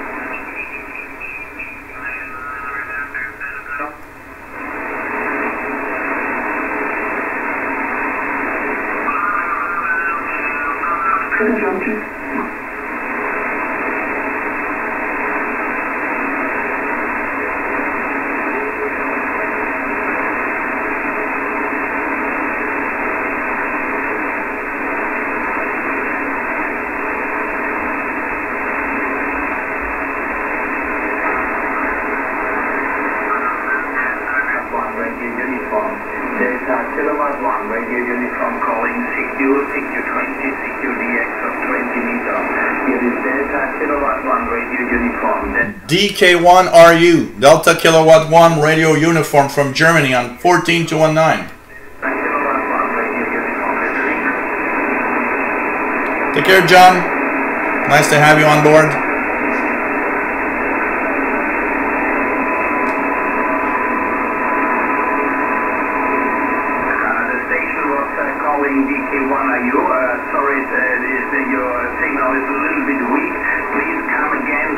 waits your call type.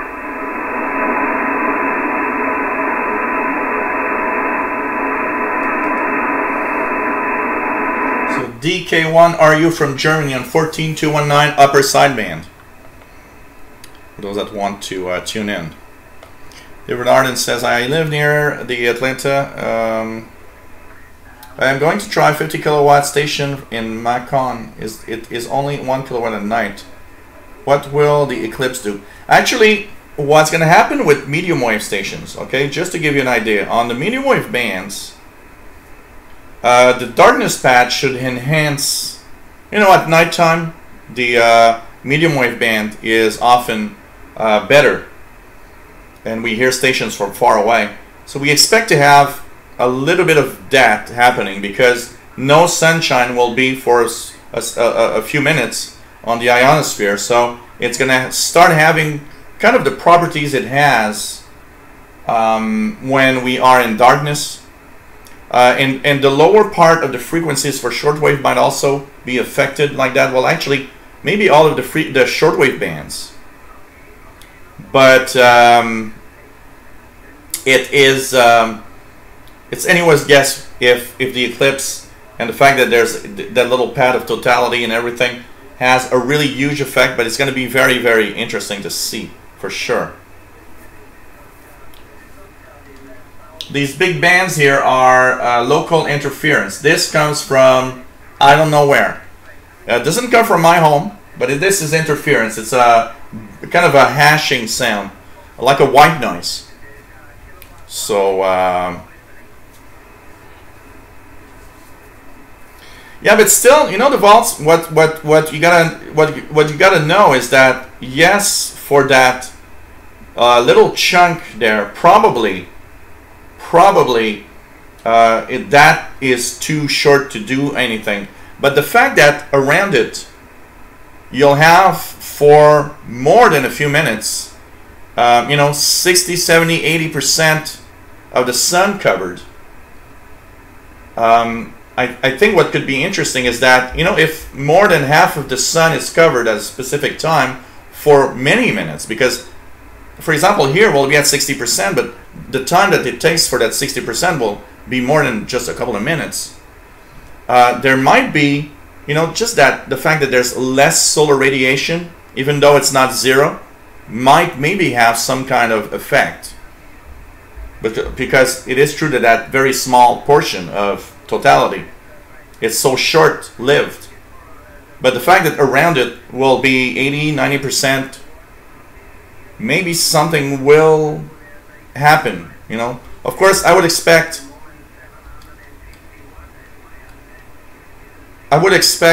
the medium wave band might react to it more than shortwave, that's for sure. But maybe there's going to be some interesting effect, you know. I think it's worth it just to tune around and check it out. David says 14219 DK1RU booming in, peaking at S7. Pretty good, pretty good. So take care, Pavel. It was nice to have you on board.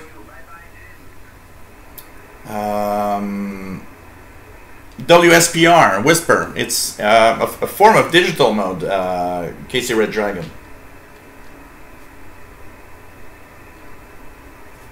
So Jerry says, Pirates are airing my show on 6770 and 6925, which is nice. Thank you very much, guys that are girls. I wonder if there are some women pirates. That's interesting. Anyone know of women doing pirate stations? I've never heard one or never seen one, but do you guys think that there are some women that do pirate radio activities? That's an interesting question. So it's kind of interesting. I've never heard of a women pirate. I've never heard of a. There must be. I'm sure that it's not zero. There, you know, even though the women are of course you know, less interested in our hobby, so there's going to be less chances of a pirate. But I'm pretty sure there must be women pirates. Pretty sure. Man Radio DX says, I used to hear a Dutch pirate station on medium wave with a woman presenter. Okay, interesting. Niels Pedersen's Earring Cuban Lady, nice on 10715. So, some sexy voice, yeah, very sexy. 10715, let's just check it out again. Yep, she's there.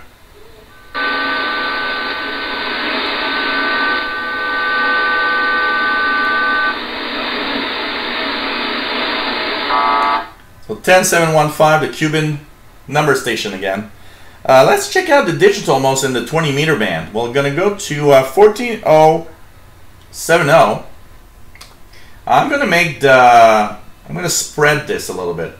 So now we are going to see anywhere. Let's just go where we are here. So we'll move 14070 on the left side.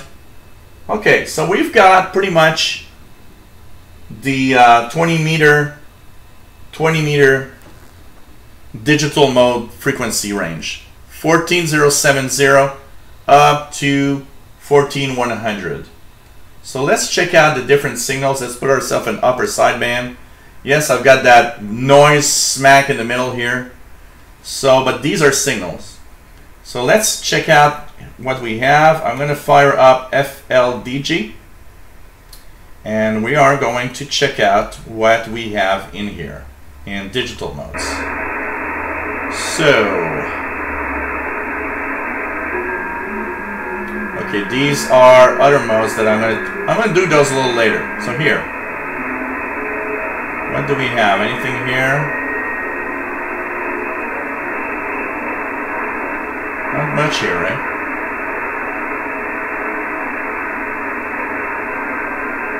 There's some weak PSK31. Let's check out the PSK31 mode. The PSK31.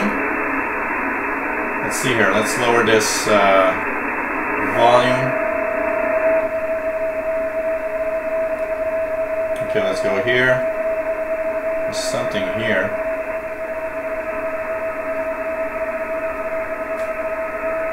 Okay, F4HER. This is an amateur station from France. Volume is very high, so I'm going to lower the volume even more. There we go.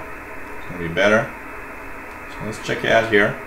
See some BPSK activity a little bit here. Women pirettes. Yeah, Jerry.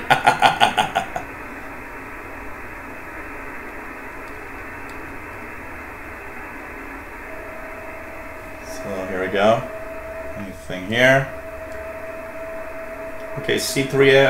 That's okay. F4HER. Okay, F4HER. So here you see. Hello, dear old man. Thanks for your call. So OM is old man. For those that wonder, your call. TNX for thanks. The RSQ 599 is a signal report. His name, Philippe, 51 years old, and his QTH, or where he is located, is Poitiers,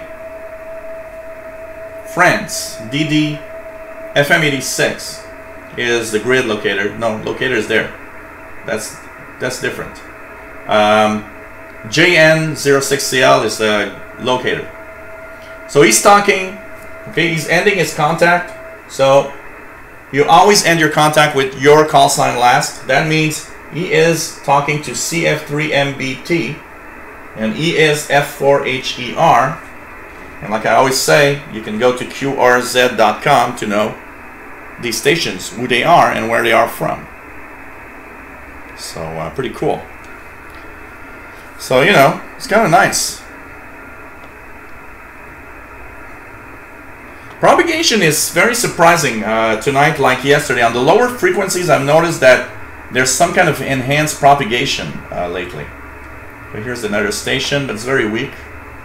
Any other digital modes in here? Let's check it out. The rest is really located in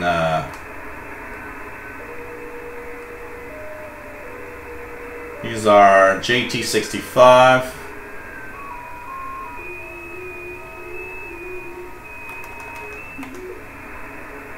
Okay, let's check out. I'm gonna fire up. I'm gonna fire up WSJTX, and let's check out anything that is.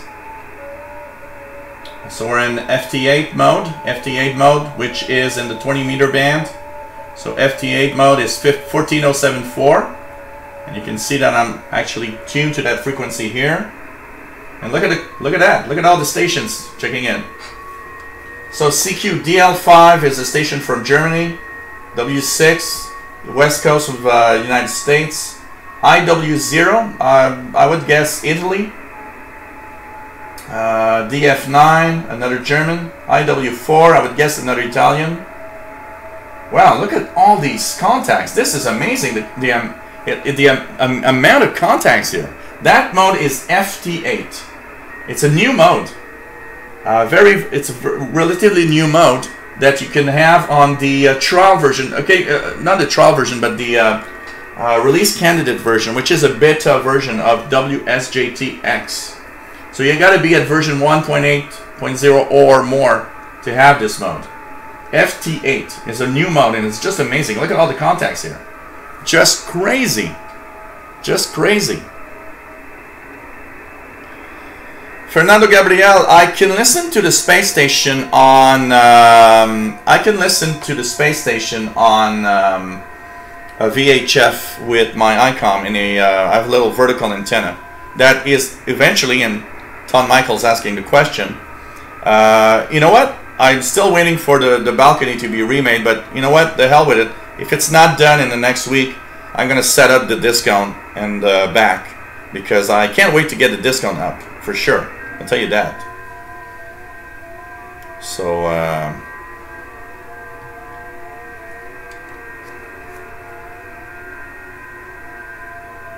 yeah, that's what you said, Matt Radio DXer. But you know what? I tried it on my main Windows 10 PC, and a few guys replied back when you said that it didn't work for you, and everybody seems to say that it works well. So it might be something very specific for your machine, a driver of some sort. Maybe something it doesn't like. Very weird. But of course, you got to remember this is still in beta form, so that means it might have some glitches. Yes, I do have a discount. It's in my shed in the back. Fastload gave me his discount, and I'm supposed to set it up, but the problem is my balcony in the backyard. I'm in the next month or two, at some point, if I go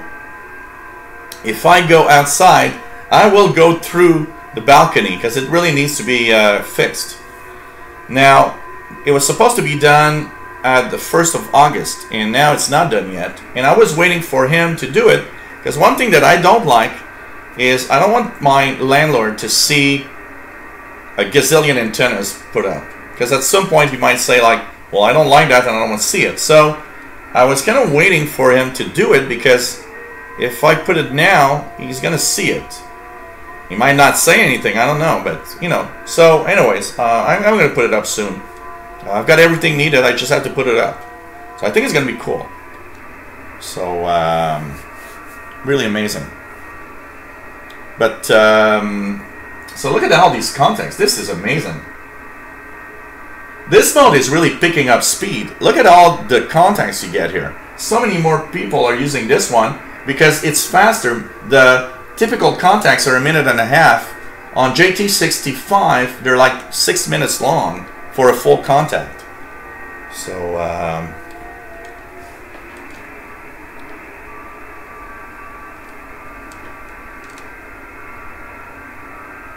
wow, this is interesting, because I do have JT65 decode. Okay, you know what? I'm gonna try it out correctly and let you know, because I'm not sure I decoded JT65. I think the only thing I did is I fired up and listened to FT8. So maybe maybe I'll check it out in JT65 and let you know. Richard Cook's receiving Radio Cairo in English on 9800 kilohertz. Yeah, this is really fast contacts. I think that's why a lot of people, a lot of people that do amateur radio don't like to talk. And this is for them a mode that's kind of, yeah, vaults. Well, that's what I think also. It's kind of weird because I'll test it with JT65. Are you sure your clock?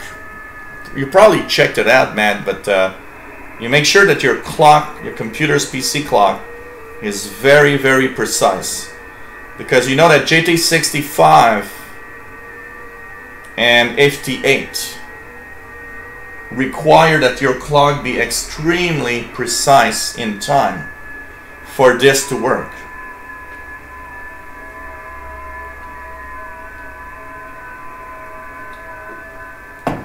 So while you guys are looking at the FT8 contacts going through, I will go get myself my third beer.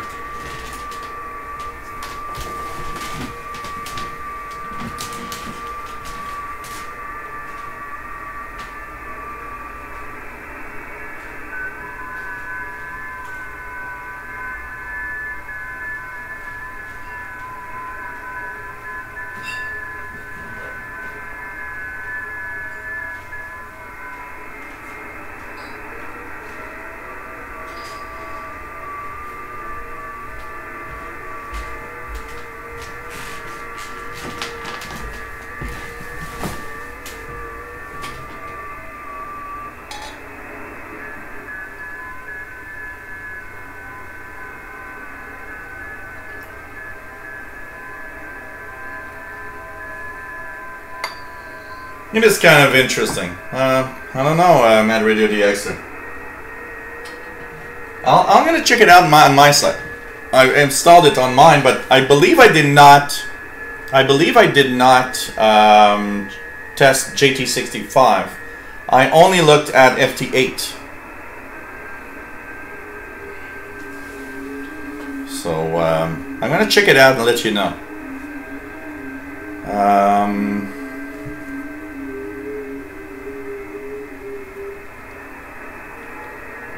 Of course, for that clock, you say that it's interesting. I don't know. I had a weird thing happen on FLDG that might be kind of the same thing. For some reason, it's funny because it was on Windows 7. For some reason, FLDG on my laptop portable, even though it does have the sound input and everything, the sound seems to be okay. Even the waterfall looks normal. But when I try to decode PSK31 or radio teletype, all that's coming out of it is garbage, and I don't have a clear decode. Maybe it's kind of the same type of phenomena that's happening for you. And me, it's on Windows 7, so which, of all the operating systems, should be the one that works pretty well. Radio Romania 9760. Let's check it out for just a few seconds. Let's go to Radio Romania frequency. How well does Romania come in today? Not bad. With some Romanian music. 9760 Radio Romania. So let's zoom back out here. I'm really zoomed in. I can right now I have 600 kilohertz of spectrum, which is very nice. So 14074. Let's go back to FT8. Very amazing. By the way, you guys, there's an article in the Spectrum Monitor this month about, of course, these modes like FT8, JT65, all the weak signal modes. But there's like an extra. The extra is that the author of the article has started checking out the different interference around him, so all the noise sources, and trying to see a pattern in the spectrum in the waterfall, and match the waterfall with the type of noise from what it comes from. And I found that very interesting, and it gave me an idea of maybe checking it out myself. Renee Sorensen, nice to have you here. And Skull, I know now that it means Cheers.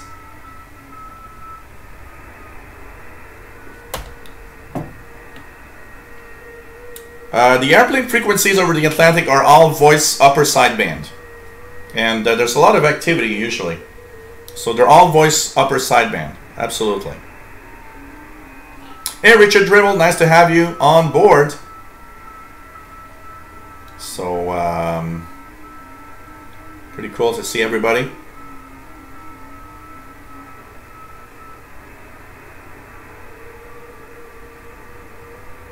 Yeah. Well, that's one thing to check for. You have the cursor and the waterfall. Because WSJT has its own waterfall here. So look at that here. So this is WSJT's water. It has its own little waterfall here with all the information. So you might want to. Right now, mine is set as. I don't know if it changes. If we look at mode, and I look at JT65 in the waterfall here, now mine is set at 1600 though. Yours is set at what, 1270? Is that the center frequency should be, Richard? Mine was set at 1600 for some reason. But I decode everything, so I can't really. There's no problem in decoding for me. I don't know. Maybe that could be the reason why Mad Radio DXer is not receiving well. Maybe the waterfall display. You have this little cursor, this little setting that you can move along the frequency ranges here, Mad Radio DXer. Have you checked that to make sure it's within a specific range? I don't know. Maybe that could be why it doesn't work. That's something to check for. Okay, for multi-PSK. So, Radio Guinea, Conakry, 9650. Not a strong signal, but better than what he's got in months from Matthew Kelleher.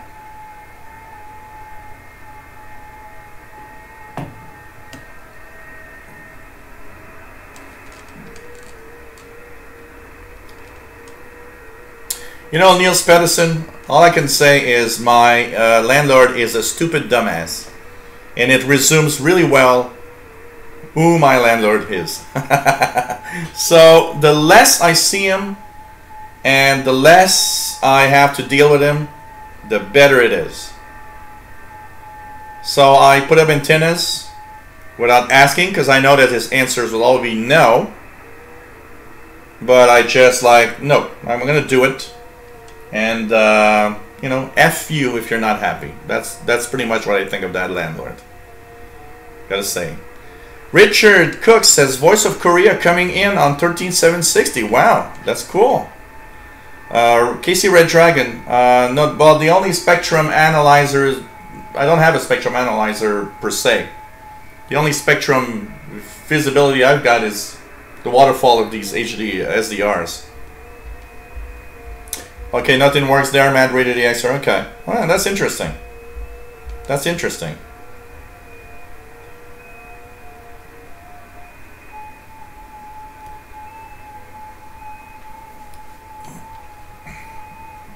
I'll give, you know, a lot of people like SDR console. I know that.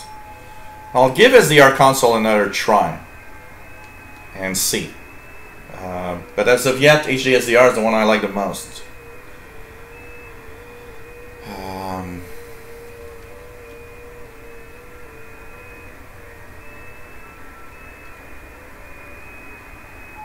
Okay, that's interesting, Mad Radio DXer. It is possible.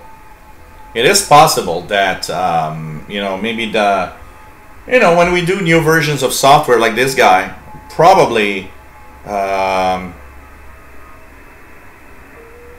you know, there sometimes bugs come around and things happen when you change the code for some reason. So maybe that is. NL13248, hello there from Omen, the Netherlands. Very nice stream, thank you very much. Nice to have you on board as usual.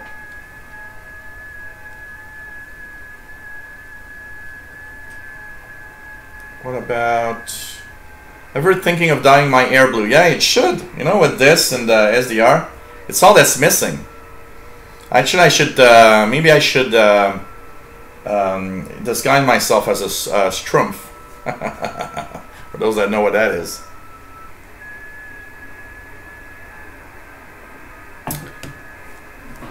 Hey, just a little self-promotion for the second time today. Remember that this stream and all the live shows that I do take a lot of time to create. And of course, that means that I take... That means that, you know, I take a lot of time. Yeah, Papa Smurf. Yeah, Smurf. In English it's Smurf. Schtroumpf is in French. Smurf. Like Papa Smurf, yeah, something like that. I still don't have the white hair though. The white beard, yes, but not the white hair. I could be Papa Smurf. Yeah. So patreon.com/radioandcomputers. You can join 12 patrons. And by the way, I saw a comment earlier. You know, you gotta really be careful on Patreon. Because I gotta say, Patreon's great, but one of the biggest problems with Patreon is understanding how to set it up right. To not have a bad surprise. So, you know, I tend to always say, well, if you want to give me a one-time donation, go on PayPal. It's kind of so much easier. But once you set it up right, you know, I've got 12 patrons that are regulars, and they seem to have set it up right. So, you know, I get something every month. And, of course, Patreon can be used for one-time donations also.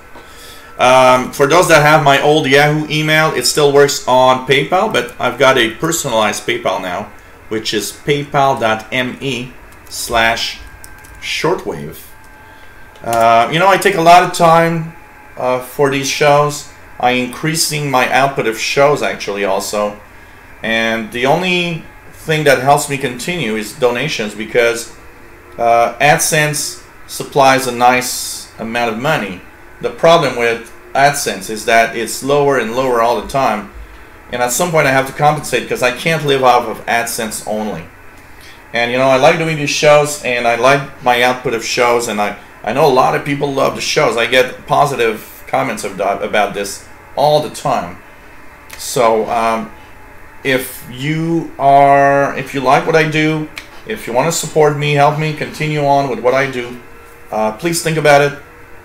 A donation is really, really helpful. I wouldn't be here if I didn't have donations for the past year, because they help me, you know, kind of add the missing part of my revenue with all of this, and they are extremely, extremely important.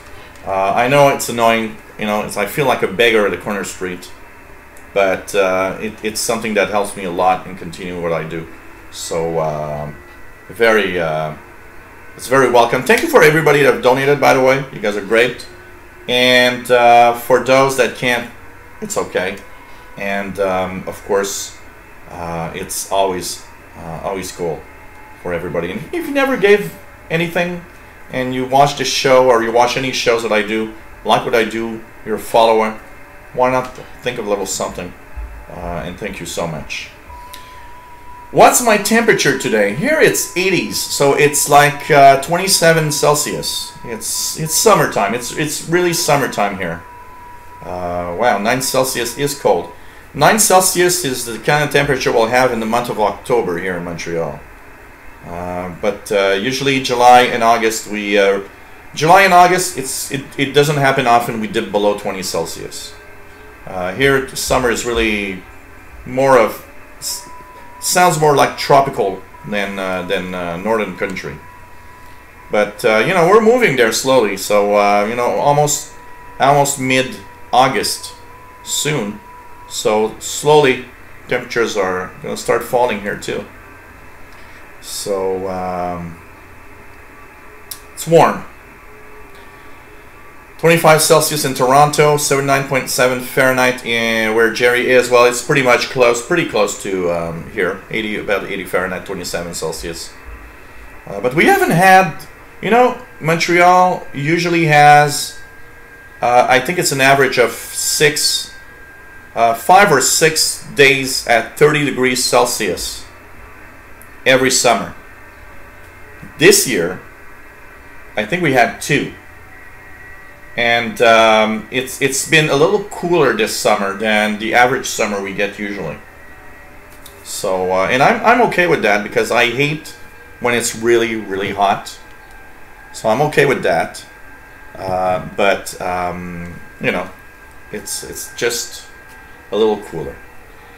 Is there any unknown signals that can be captured? So it is not terrestrial. Well, there's unknown, not really. If you're talking about signals that would come from, you know, outer space, on the shortwave bands, there's the planet Jupiter. The planet Jupiter that can be heard around 20-21 megahertz with crackling sounds. That's pretty much the extraterrestrial things that you'll get on shortwave. So yeah, same here, Scotty Tier 6. I haven't had the air conditioning on very much when I sleep at night. So oh, you got a Scorpion 2 solar radio. Cool, ready for a blackout. You know, us shortwave listeners are always ready for blackouts. We actually like blackouts compared to most people.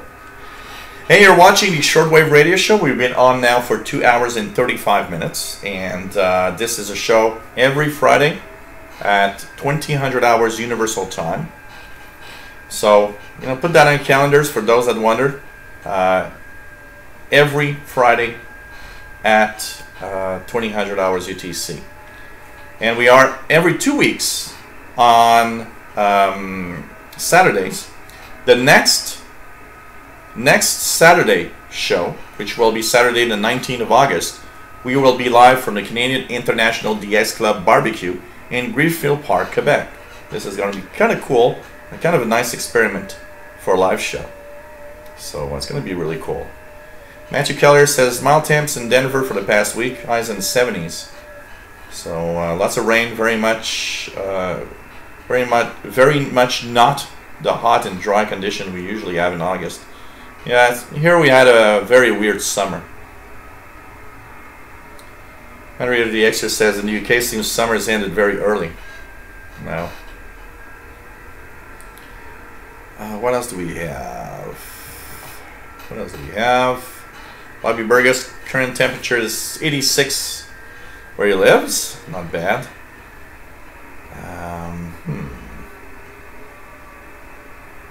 Oh man, that's sad. Stream here seems to really be good. I love it. Since I bought that new router, I'm so happy because the stream is so much better with that new router. The stream really holds very well. So it's kind of cool. Hello there, A6K2EBB. Nice to have you here. Always nice to have all of you. Hey Rich in Atlanta, Georgia. Nice to have you on board. RAF Vomit on 11253. Let's check it out. Let's remove this FT8 digital mode. Hey Venezuela, YV5. That's Venezuela. 11253. Let's check it out. This is the RAF Vomit in the UK. Yep.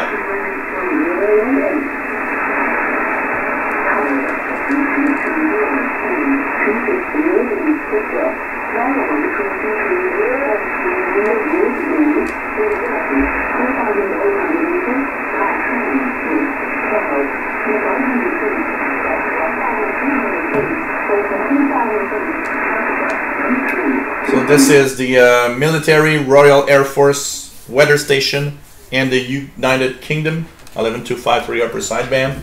I also usually hear 5450. Let's try, it's a little early. Let's try 5450 just for the fun of it. It's there.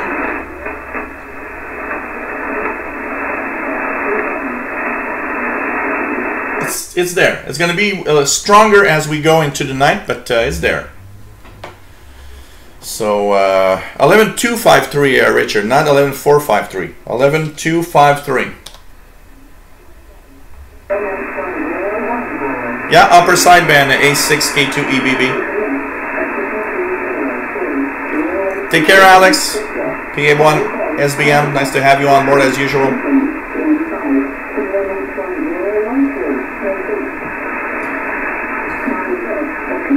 Take care, Niels Pedersen. It was nice to have you on board from Sweden. Great night, and hope to see you soon. Bye-bye.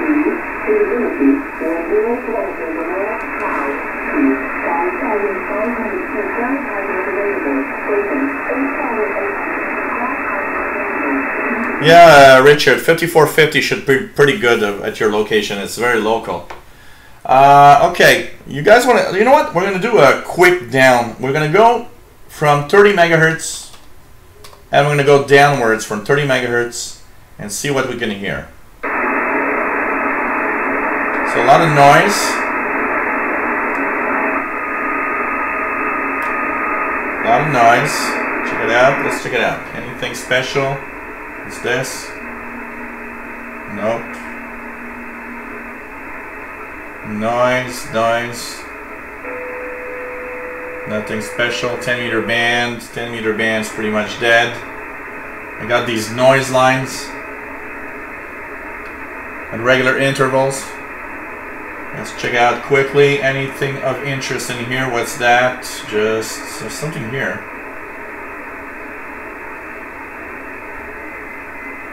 No, this is local interference. So let's check it out. Let's go down. There's something here. Continue downwards. 27 megahertz, getting close to the CB band. Okay. Oops. Skip through the CB frequencies. Anything in the CB frequencies? Nope. Nothing much.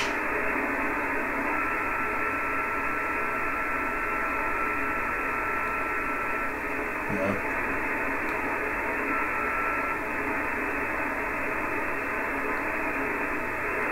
High frequencies are rather dead with really not a lot of stuff. No sporadic E-skip. 23 megahertz. Yeah, 5505 for Richard is Shannon Vomit. I hear that one quite regularly. But there's a South Korean on 7070 A6K2 BEBB. It's South Korea. What? What do you mean South Korea on 27125? Where are you located? What else do we have? Nothing much, eh? Let's go down. You know, it's interesting to go up because you never know with sporadic E and what can happen sometimes. Nope, no WWV on 25 megahertz right now. Oh really, Jerry? Tornado touched down 15 kilometers of east of where he lives. Wow. No, 15 kilometers from where he lives. Wow. We had a tornado in the south shore of Montreal a week or two ago when there was a really strong thunderstorms. We did. There was a report of a tornado on the south shore of Montreal a couple of weeks ago. So 20 megahertz. Nothing much. Nothing much. There's a little line here. What's that? Am I receiving WWV? Nope. Nothing there. Let's go down. And I want to remind everyone about one thing. Even though there's nothing on the frequencies of these upper regions right now, you gotta do it regularly because you never know what you can hear, and you never know when sporadic E-skip will actually kick in and give you some fantastic propagation. So very important to check the frequencies from time to time. So anything here? This one here is a portion of the 17 meter amateur band. Seems rather quiet. Okay, anything in the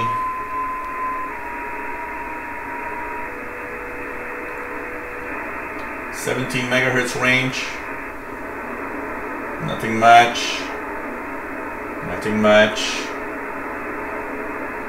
check it out. Nothing much. Yep. Higher frequencies are rather dead today, I can tell you that. But if tonight is like yesterday, the lower frequencies are going to be really amazing. Really amazing. Let's go back down.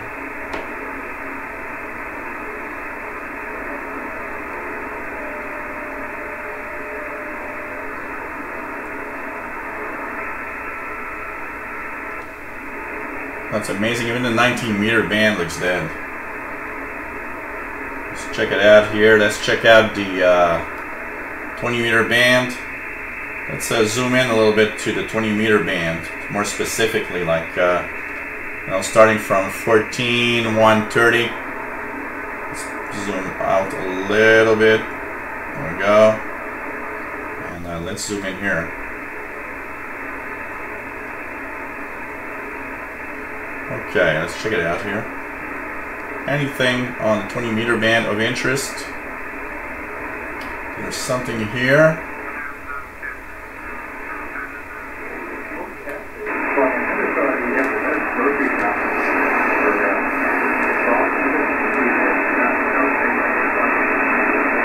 $15,370, Richard. Probably going to be, probably is Cuba. 15610 WWN. You know, it's funny because the 19-meter band today, like 15610, which is WEWN, usually is very, very, very strong, and it's very weak today. So it seems that the propagation is much longer path than usual.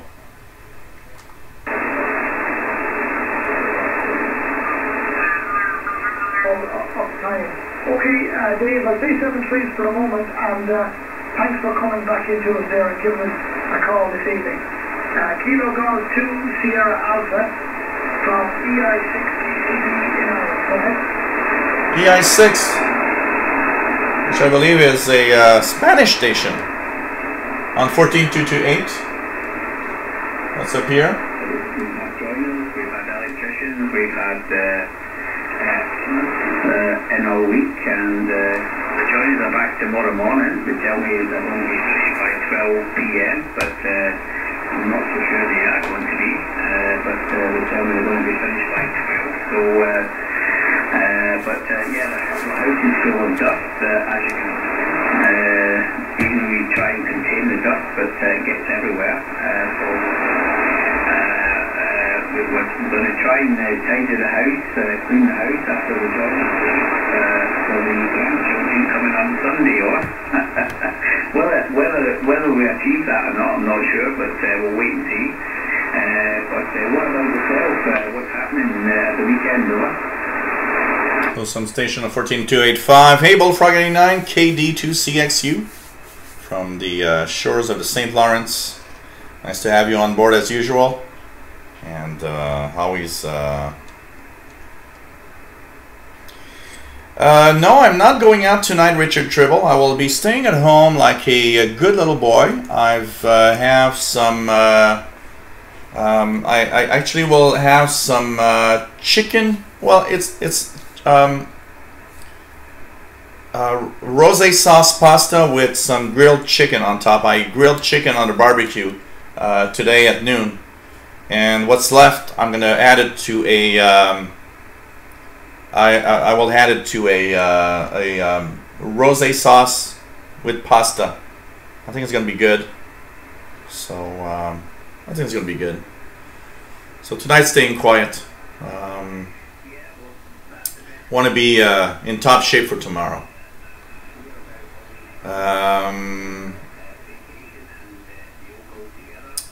Stacy Dubis, hello there. Do you think 250 kilowatt magnetrons used in weather, military, air traffic radars are safe for the public, especially if you live close by? You know, that's a question that is also that also can be asked about, you know, the cell towers that we have very, very close to us. Technically, Stacy, it has to be yes for the answer, because there are laws that actually, and rules that means that the signal for the closest human being to that antenna needs to be below a certain point, which is thought to be, for now, the safest point for signals. But you know, we have a lot of questions. Are the levels we have right now correct? I can tell you one thing. There's a building on the corner street here where there's the cell tower on top. I'm going to tell you one thing. I would not like to live in that building. I'm not sure. Even though technically should be safe. Technically should be okay. So technically the quick answer, I would guess, is yes. But I think it's more complicated than that. And I think it's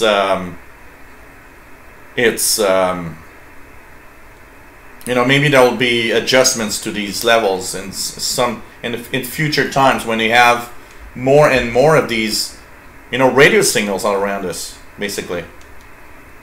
You know, I think there's still a lot to learn.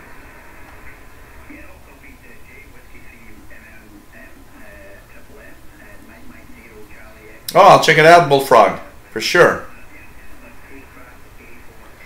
Yeah, that's possible. There's okay, that's full screen. Let's check out the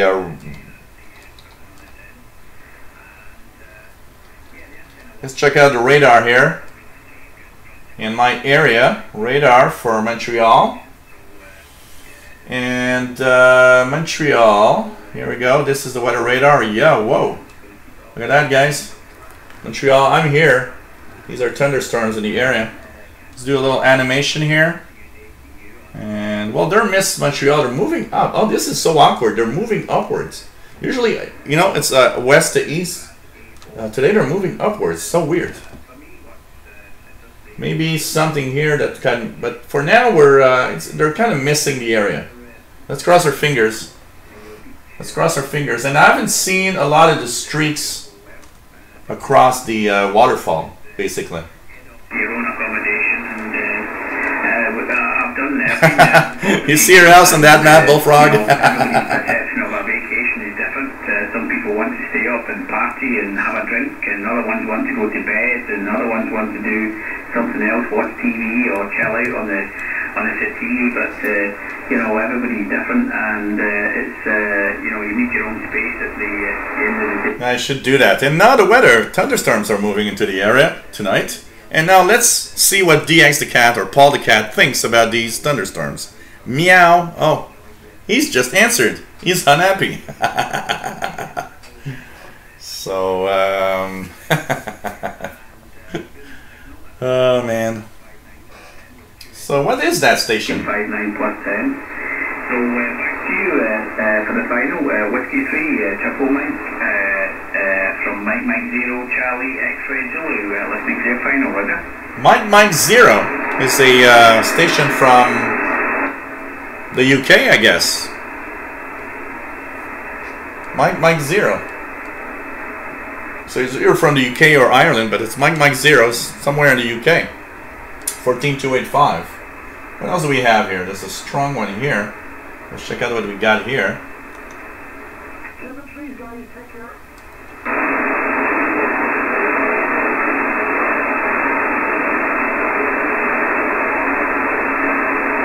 54, so. Yeah, icon 73. I think it's a 7300. I've got an icon 7800, but I'm not using it. I bought another. I've had it for the last 14 or 15 years. I'm using a different radio here, a new radio, a Kenwood TS990, PR40 microphone, and the Nikon 1000 amplifier, and the stepper at 60 feet on it.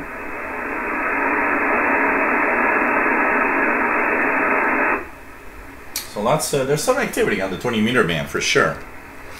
I'm just gonna end my little something that I was talking about propagation. So we had our little expose on propagation.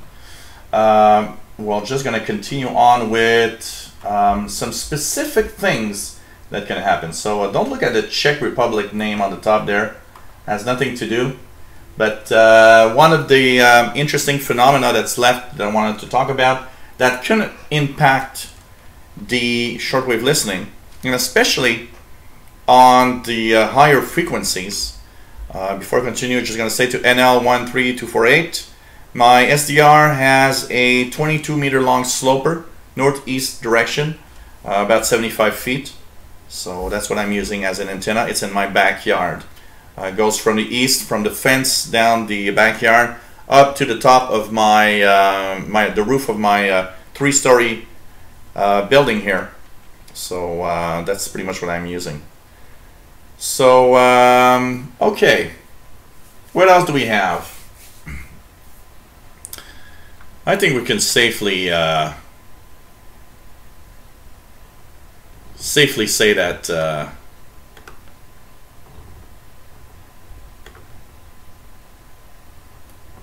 we can remove somebody here. Here we go. So, okay. Sporadic E-skip, which are really intense clouds of ionization in the atmosphere. And basically, that is one of the phenomena that can affect shortwave on the higher frequencies. And what's cool with that is that even though there are pockets of, there are times in the year that are like more frequent, you have more chances of actually hearing that. It's also, you know, like July, August, June, July, August, or around December. One of the things that also is important to know is that these clouds can appear at any time of year. You know, it can appear really at any time of year. And what is interesting is that they can appear at any time of day or night. And what happens with that is that it means the upper frequency range, 20 megahertz or above, can start propagating at any time.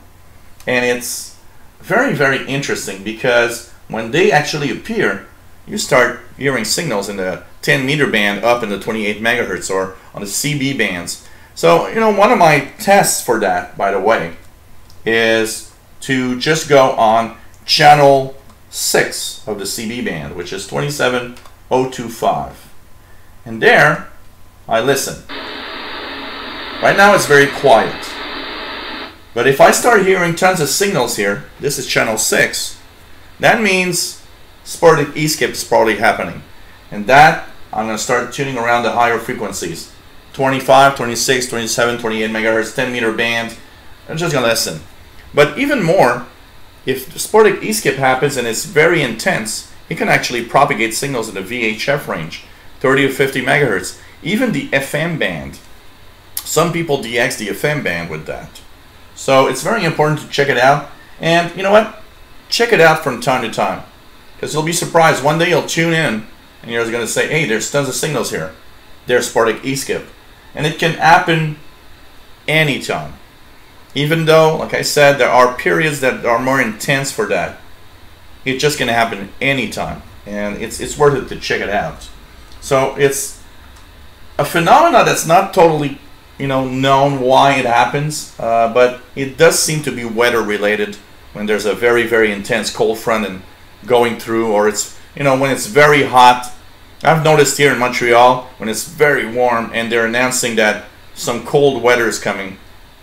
I'll check it out. Often that pattern, that time where cold and, you know, the cold front goes through a very hot range of temperature, the thunderstorms and everything, sporadic E-skip seems to show up more in these situations.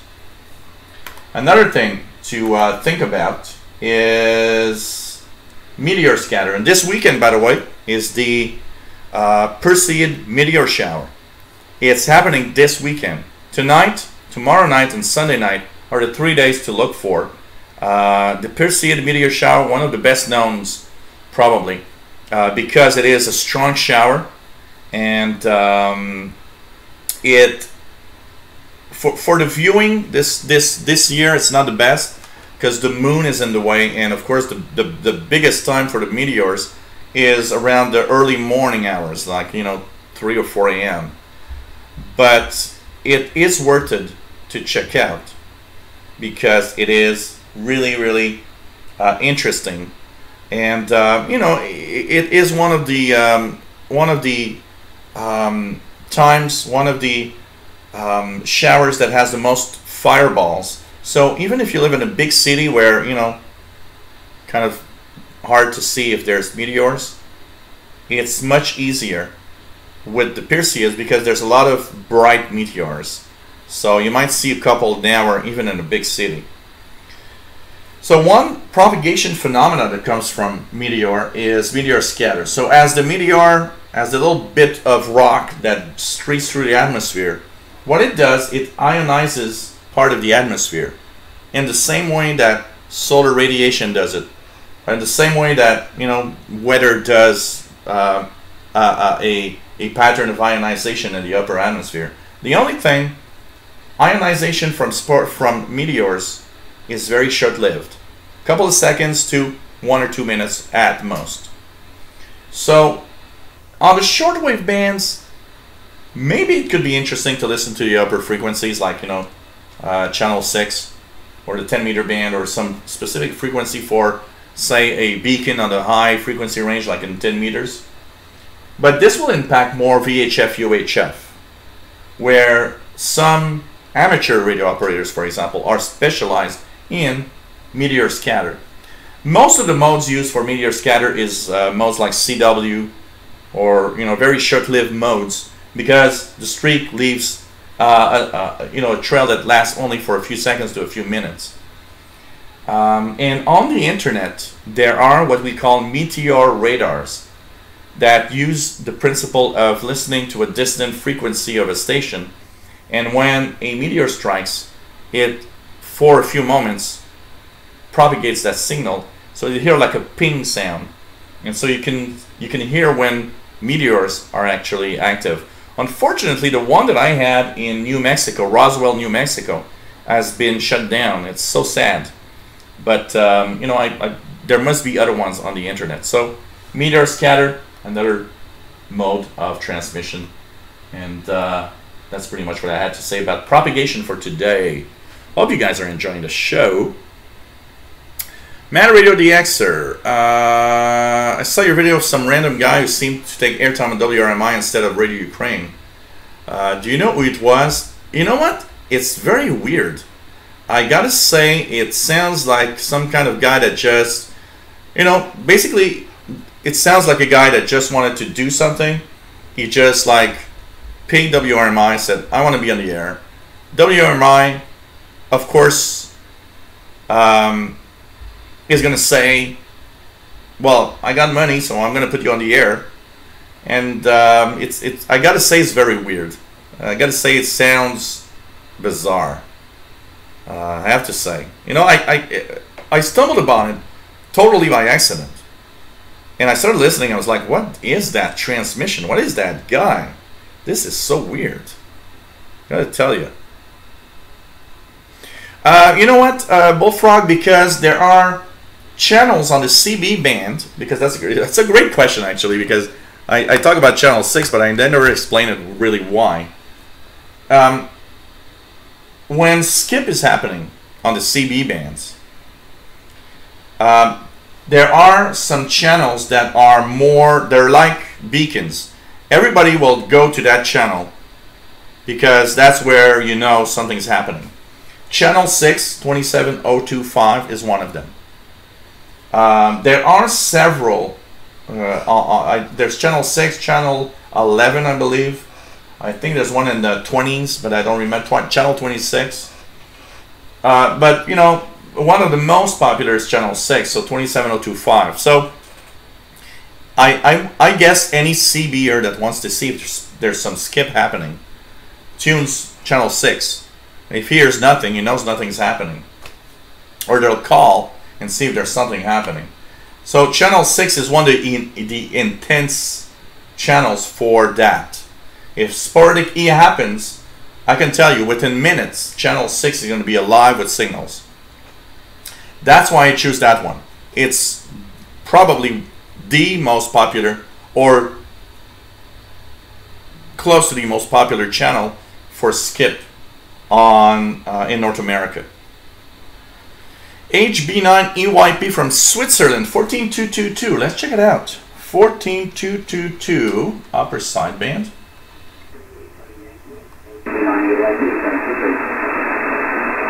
We do hear something. We do. I do hear something.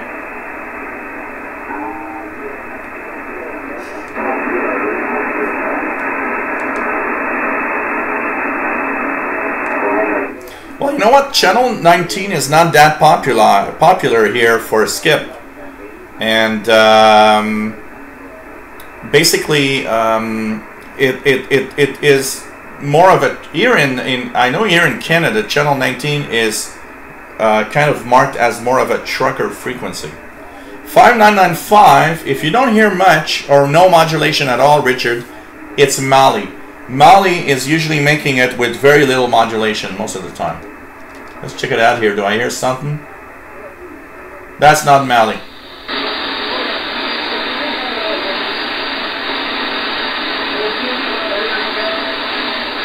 Well, it's hard to say. That is Mali. Richard, that is Mali. I'm pretty sure. Just listen to the type of music.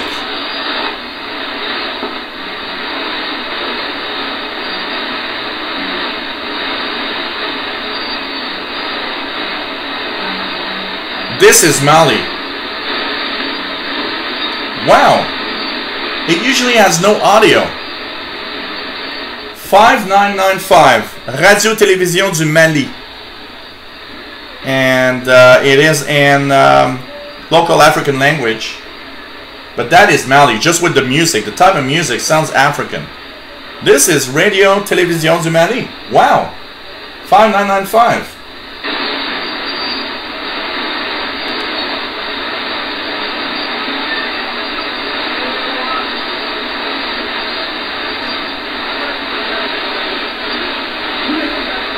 Take care, Richard.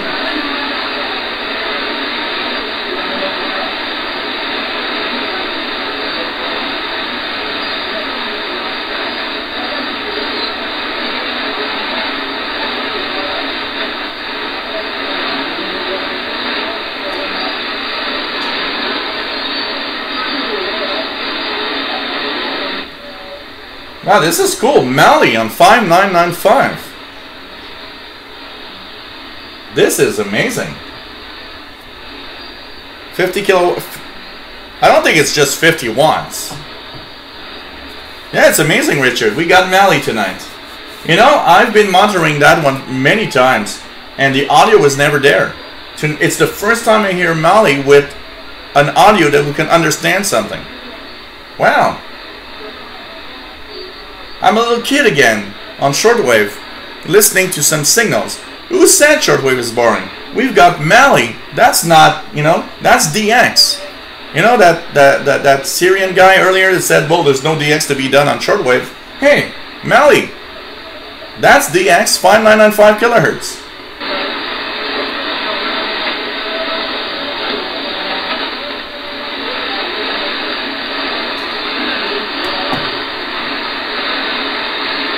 Well, thanks for posting that, Richard. So cool. Jerry's got 5995 S9. That is cool. Mali, African station. This is so nice. Propagation is actually really good. You know, it's like yesterday. Yesterday propagation was amazing. And the lower frequencies. Some of the best propagation I've seen. And you know what? Tonight, I think it's actually continuing in the same way. Amazing propagation on the low frequencies. Really, really cool. So, well, Richard Cook and Richard Tribble. Both Richards, all the Richards. Too many Richards. So, wow, this is so cool.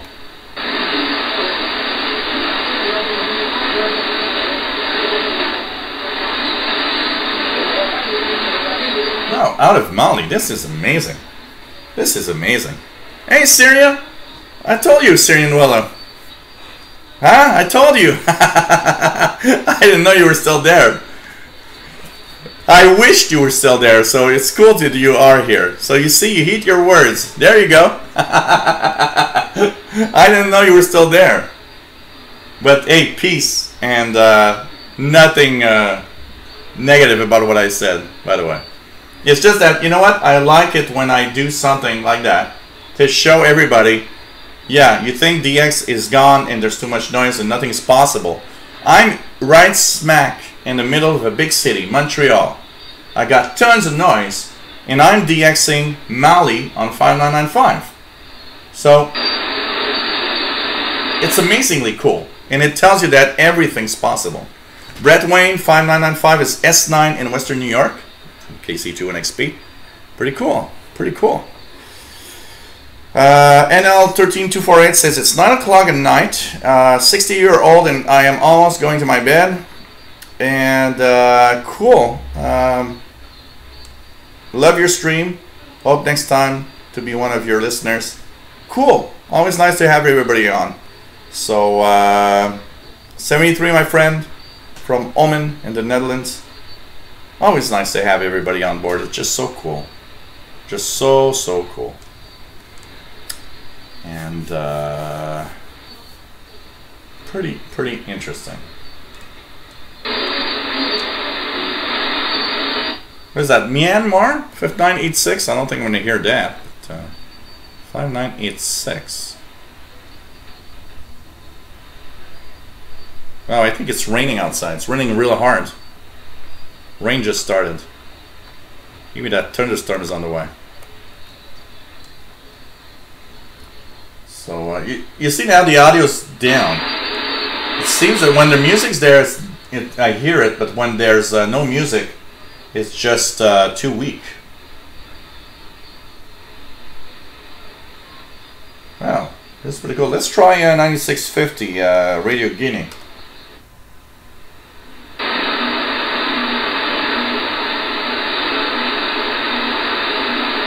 Yeah, I hear music, 9650. I think Radio Guinea is there, but it's in the noise for me, unfortunately. Oh, here's the morning time. The morning time is here.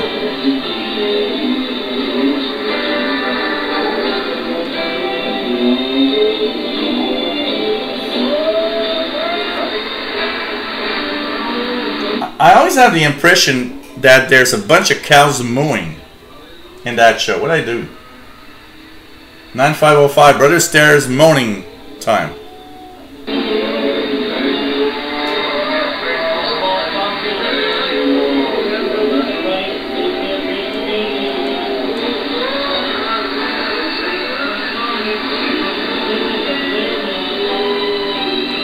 If I ever go close to a Brother Stairs moaning event, I want to do a live stream while I'm moaning like crazy.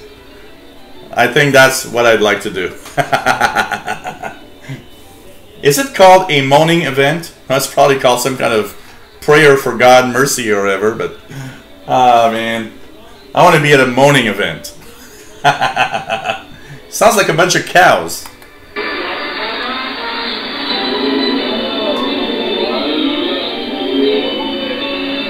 Oh God. Oh God. What is that? So what else is there in the bands to listen to? So let's start from 5,000. Go up.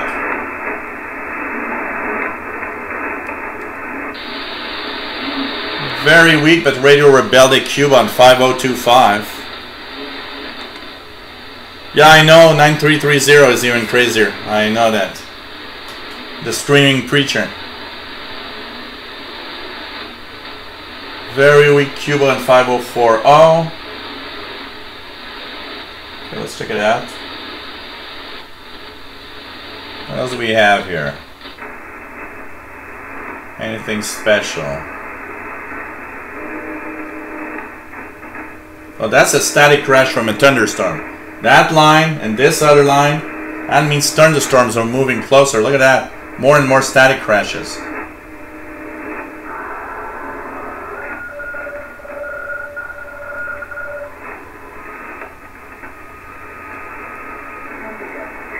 Stronger than earlier, Royal Air Force 5450.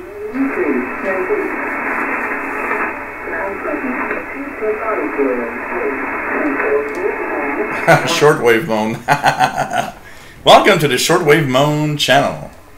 Richard's receiving PBS. You know, I'm jealous of you, Richard, with all the stations you get.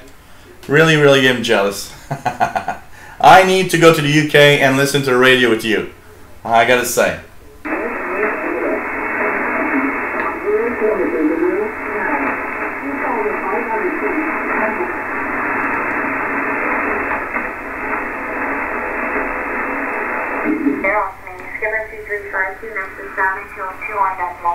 Backup is 3455 heading Buffalo. 5550. Some more aeronautical frequencies.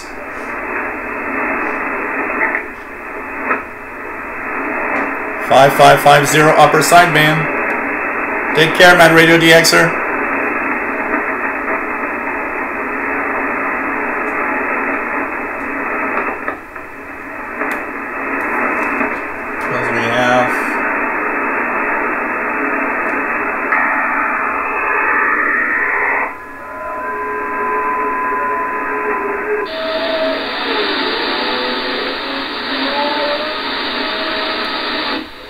Now 5900 sounds like moaning too. Is that WRMI also?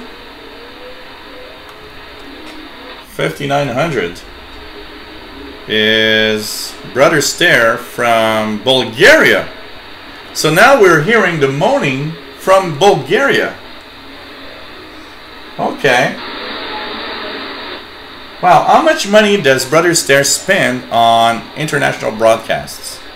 Just amazing. Now he's from Bulgaria moaning. Someone in Bulgaria says, just thinking, oh, I think the transmitter has gone berserk. Just moaning going around.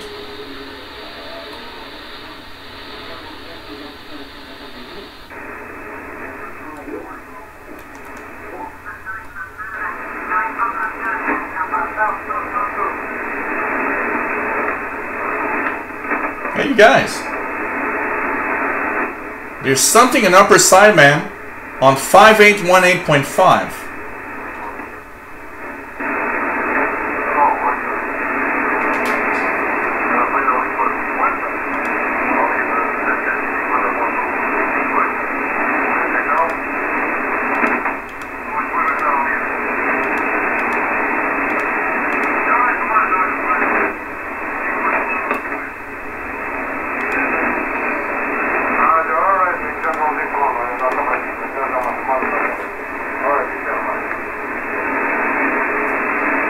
I just heard standby. That's interesting. 5818.5. Upper sideband. There's a transmission there. That's weird. That is weird. Hey, Scott Lane. Nice to have you on board. Better late than never, so what they say. Well, you got data there. Okay. That's interesting. Never heard anything of voice here. 5818.5. Some kind of weird transmission. Jerry's got it on... what language is it, Jerry? I thought I heard English, but I'm not sure it's in English. I think there's some other language in there. I don't know what you heard, but what I heard seemed to be a mix of English and other language. C. Johnson, do you listen on regular radios as well? Do you mean, what do you mean by regular radios? On portable radios? Or do I listen to regular radio like AM, FM, like a lot of people do? C. Johnson, can you just clarify your question?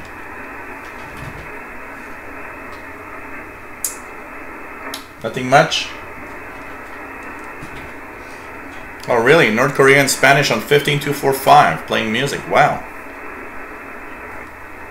Oh yeah, absolutely, C. Johnson. I've got a ICOM SCR8500 desktop that I listen to shortwave with, and I've got a lot of portables. I got tons of portable receivers that I listen to regularly with. I don't always listen with an SDR.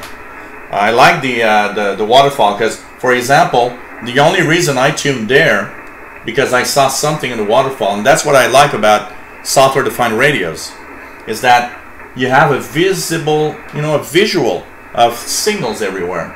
And when I saw pop up something here, I said, hey, what's that? So I clicked there, and I heard that. Now it seems to be gone. So SDRs are fun for that, but I do listen on regular receivers very, very often. Very, very often.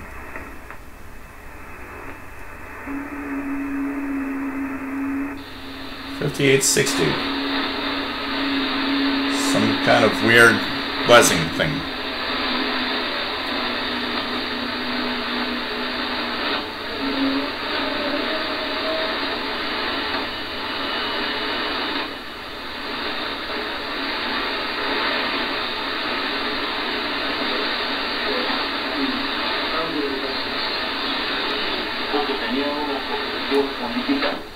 And what's on the 49-meter band? 6090, which is a Caribbean beacon out of the island of Anguilla. Hey, take care, Bullfrog. It's nice to have you on board from KD2CXU.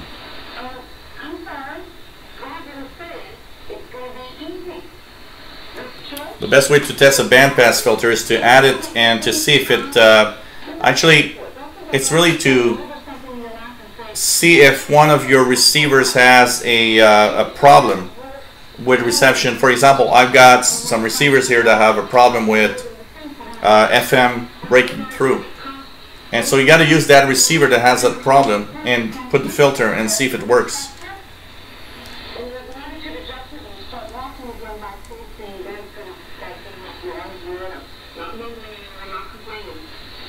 If you want to start, just one thing about SDRs is that you need to have computer knowledge, and if you are good with computers, an SDR can be really, really fun. But if you're not good with computers, a tabletop like or any receiver, the Alinco DX-R8 is an amazing receiver. Richard's receiving 6090 kilohertz, just about. WWCR on 6115.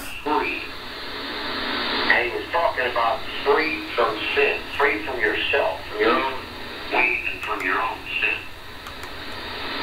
That's what he was talking about when he said the truth will make you free. And he said make you, the correct Bible says make you, that sets you free. Yeah, I've done many receivers, C. Johnson from kits. I'm going to show you one example. It's right here. I actually put batteries in it. Now, I never done, well, I did do a shortwave radio once, but it wasn't very good in performance. Here we go. So this is an example of an AM radio from Alinco. And it does work actually very well, so if I turn it on, there's a lot of interference here.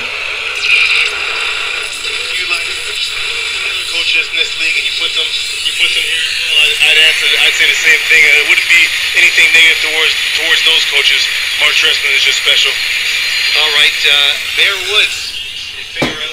So this is a Alinco. It's a very cheap one, by the way. Alinco. It costs like 15 bucks on Amazon. Alinco AM radio. I have the other one, which is an AM FM also. That you can build on yourself. You got the parts. You got everything. You just have to build it. So these are nice. And you know what's cool with this is these are fantastic if you want your kid to learn electronics, learn how radio works. The manual that comes with this is amazingly good to explain how everything works in here and why it does what it do. Well, probably if I tune the proper frequency, I would probably hear some of the oscillators on the of AM radios for sure. So,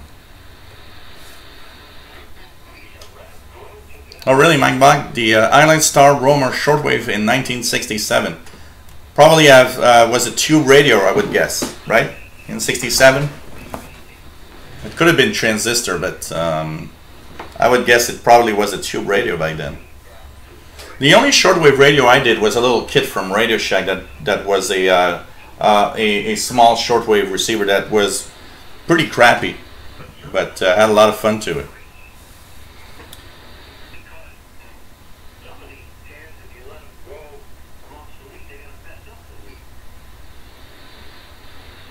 Yeah, well, C. Johnson, is because the oscillator has a specific frequency, and if your radio's off and you want to align it, there's a possibility of doing that. You're better off with a an oscillator and all the components necessary for a very precise measurement. But yeah, you could technically look at the display on an SDR and know if you've tuned the radio correctly or not. So yeah, 5-tube radio. These must have been fun. That's one thing I never did, because I'm a guy from the electronic transistor era, and there was really nothing much to do with tubes. But I would have loved to build a tube radio. Scott Lee found his DX440. Still works. Cool. It's not bad of a radio, the DX440, actually. So let's just check if there's pirates, just for a chance. Are there any pirates that are audible right now? And if yes or no. So there's something here. It's noise. There's something that's nothing worth it. There is really nothing much. Stanag here, and really nothing much happening in the radio, pirate radio for now. Nothing happening. So yeah, that's what I think also, like David says, the Texan PL660, PL680, especially for starters, they're amazing receivers.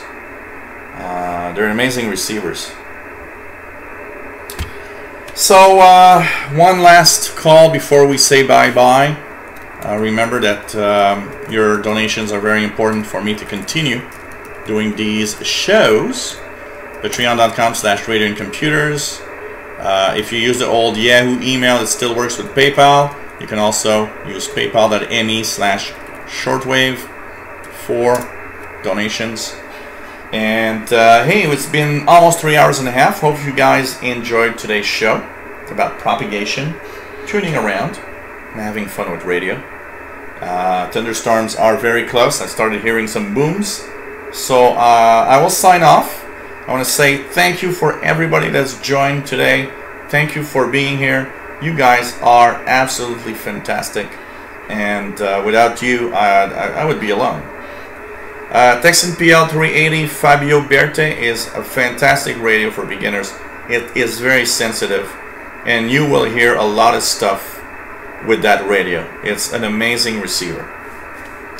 So I want to say goodbye, everybody. Thanks for being here. Remember, every Fridays, 2000 hours UTC, we have a show. So just put that on the calendar. Every Fridays.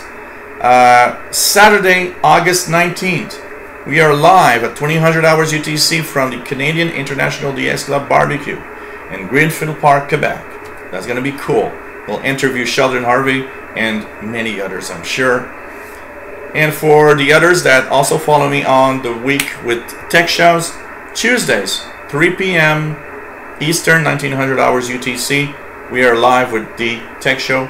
First hour is the tech news of the week. Then we answer questions. And we end with the good or bad news of the week in technology. On Thursdays, we have the Windows Insider Hour. For anybody that wants to know more about the insiders, about a lot of different things about where Windows is going, it's another show that you can join. I want to thank everybody that's been here today. Hope you enjoyed the show. Take care all. Stay safe. Love you all. And see you soon. Bye.